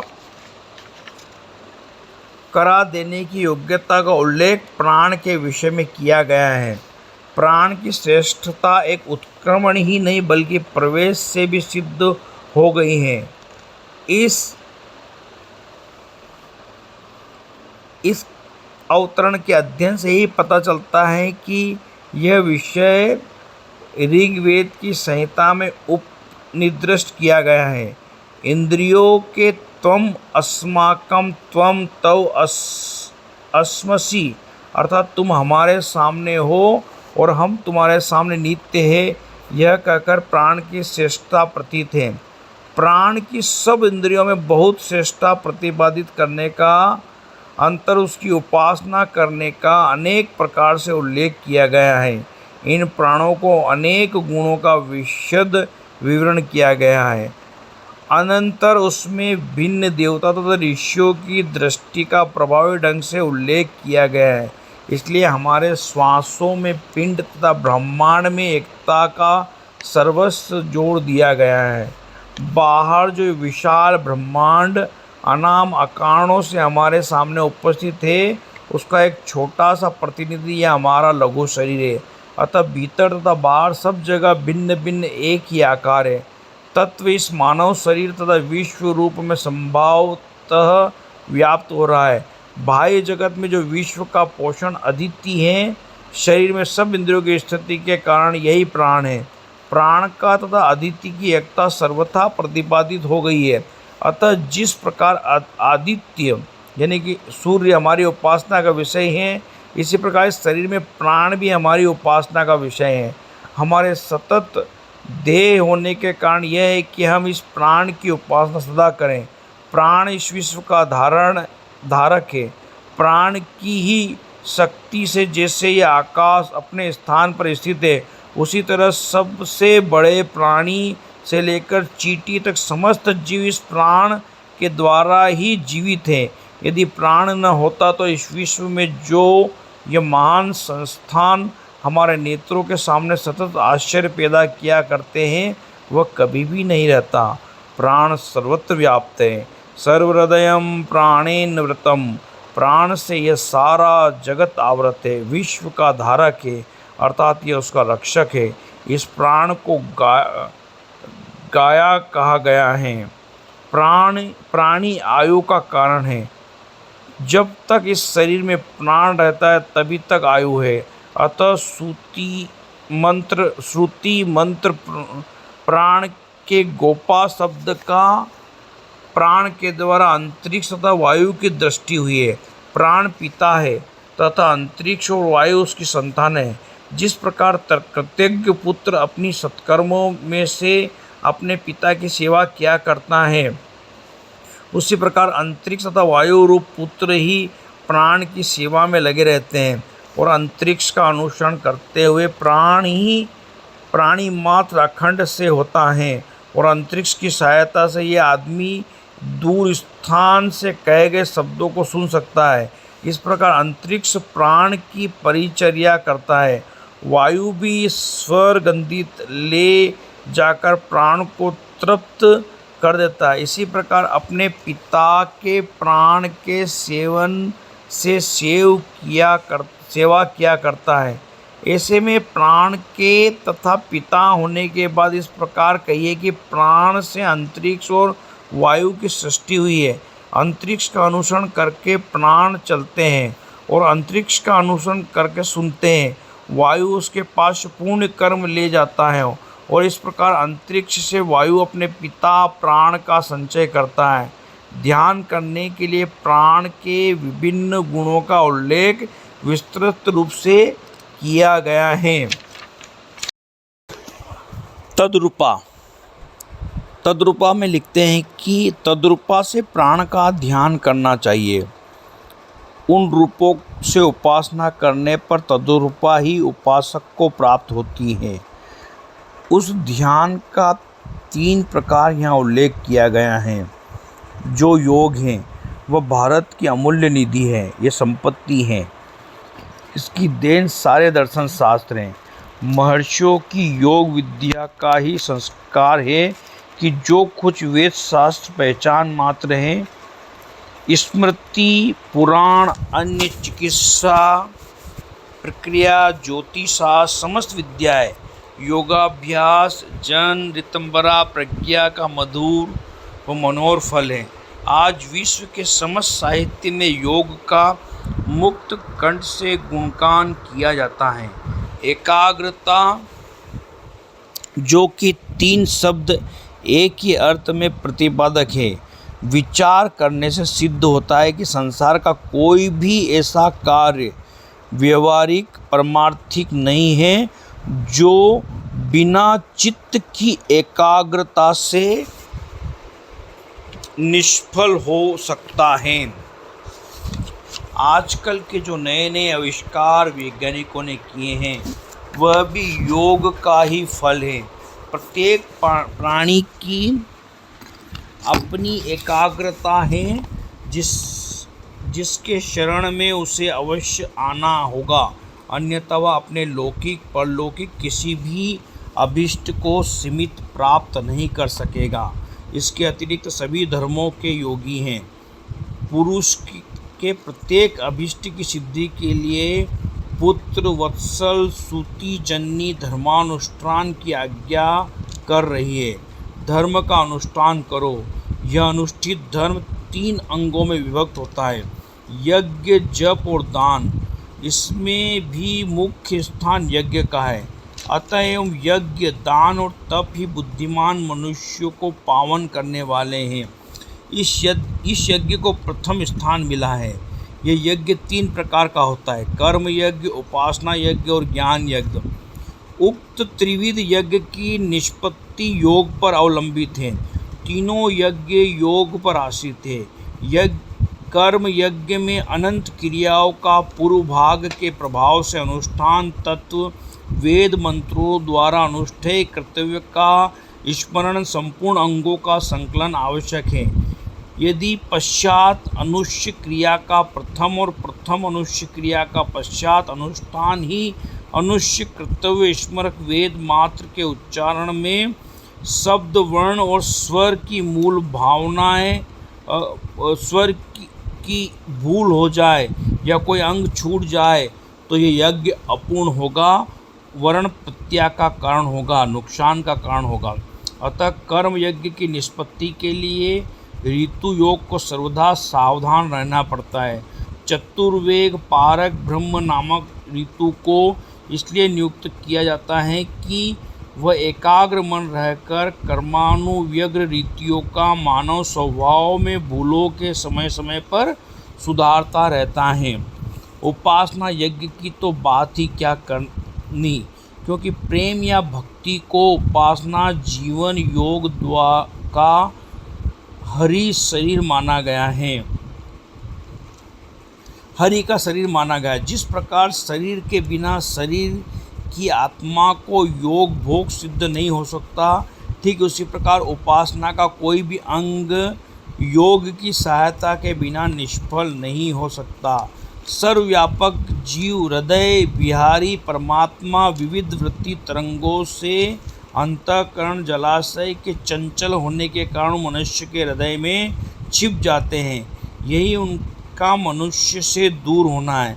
जिन क्रियाओं से उस तरफ टूट दूर होते हुए परमात्मा जीव के हृदय वृत्ति रंगों के एक बार ही शांत होने पर प्रकट हो जाए, अर्थात जलाशय में सूर्य के समान परमात्मा के वास्तविक स्वरूप का दर्शन होने लगे, वहीं पर परमात्मा के जीव का समीप है। अन्य प्रकार की समीपता भी प्रतिष्ठता सर्वव्यापक शांत चित्त में परमात्मा के प्रादुर्भाव रूप समीप स्थिति के संपादन क्रियाकलापों का नाम ही उपासना है। चित्त शांति साधन योग के बिना उसका होना कठिन ही नहीं बल्कि असंभव है। रहा ज्ञान यज्ञ, यह भी बिना योग के आत्मलाभ करने में असमर्थ है। अरे आत्मा का ही श्रवण मनन निधि ध्यान आसन करना चाहिए। इस वचन के द्वारा श्रवण मनन के सदृश निधि ध्यान को आत्म साक्षात्कार का साधन माना गया है। निधि ध्यान का नाम अंतर है। ध्यान विशाल योग भवन का सप्तम सोपान है। अतः निश्चित हुआ कि बिना योग के कोई भी यज्ञ विशेषतया ज्ञान यज्ञ सफल नहीं हो सकता। योगी महायोगी पायलट बाबा जी के साहित्य में गागर में सागर भरी हुई है। मैंने महायोगी पायलट बाबा जी की पुस्तिका योग का यहाँ पर वाचन भर किया है। यदि योग के बारे में और ज़्यादा जानना चाहते हैं तो बाबा जी की मूल पुस्तक का अध्ययन कीजिए। पुस्तक के पढ़ने में कहीं गलती हो तो वह मेरी अपनी त्रुटि है, उसे मुझे क्षमा करें। और बाबा जी के मूल ग्रंथों का अध्ययन कीजिए। हिमालय केरा भाग 1, 2 और समाधि जैसी पुस्तकों का खूब ध्यान कीजिए, खूब मंत्र जाप कीजिए। ओम नमः शिवाय, ओम नमः शिवाय। जय महायोगी पायलट बाबा जी की।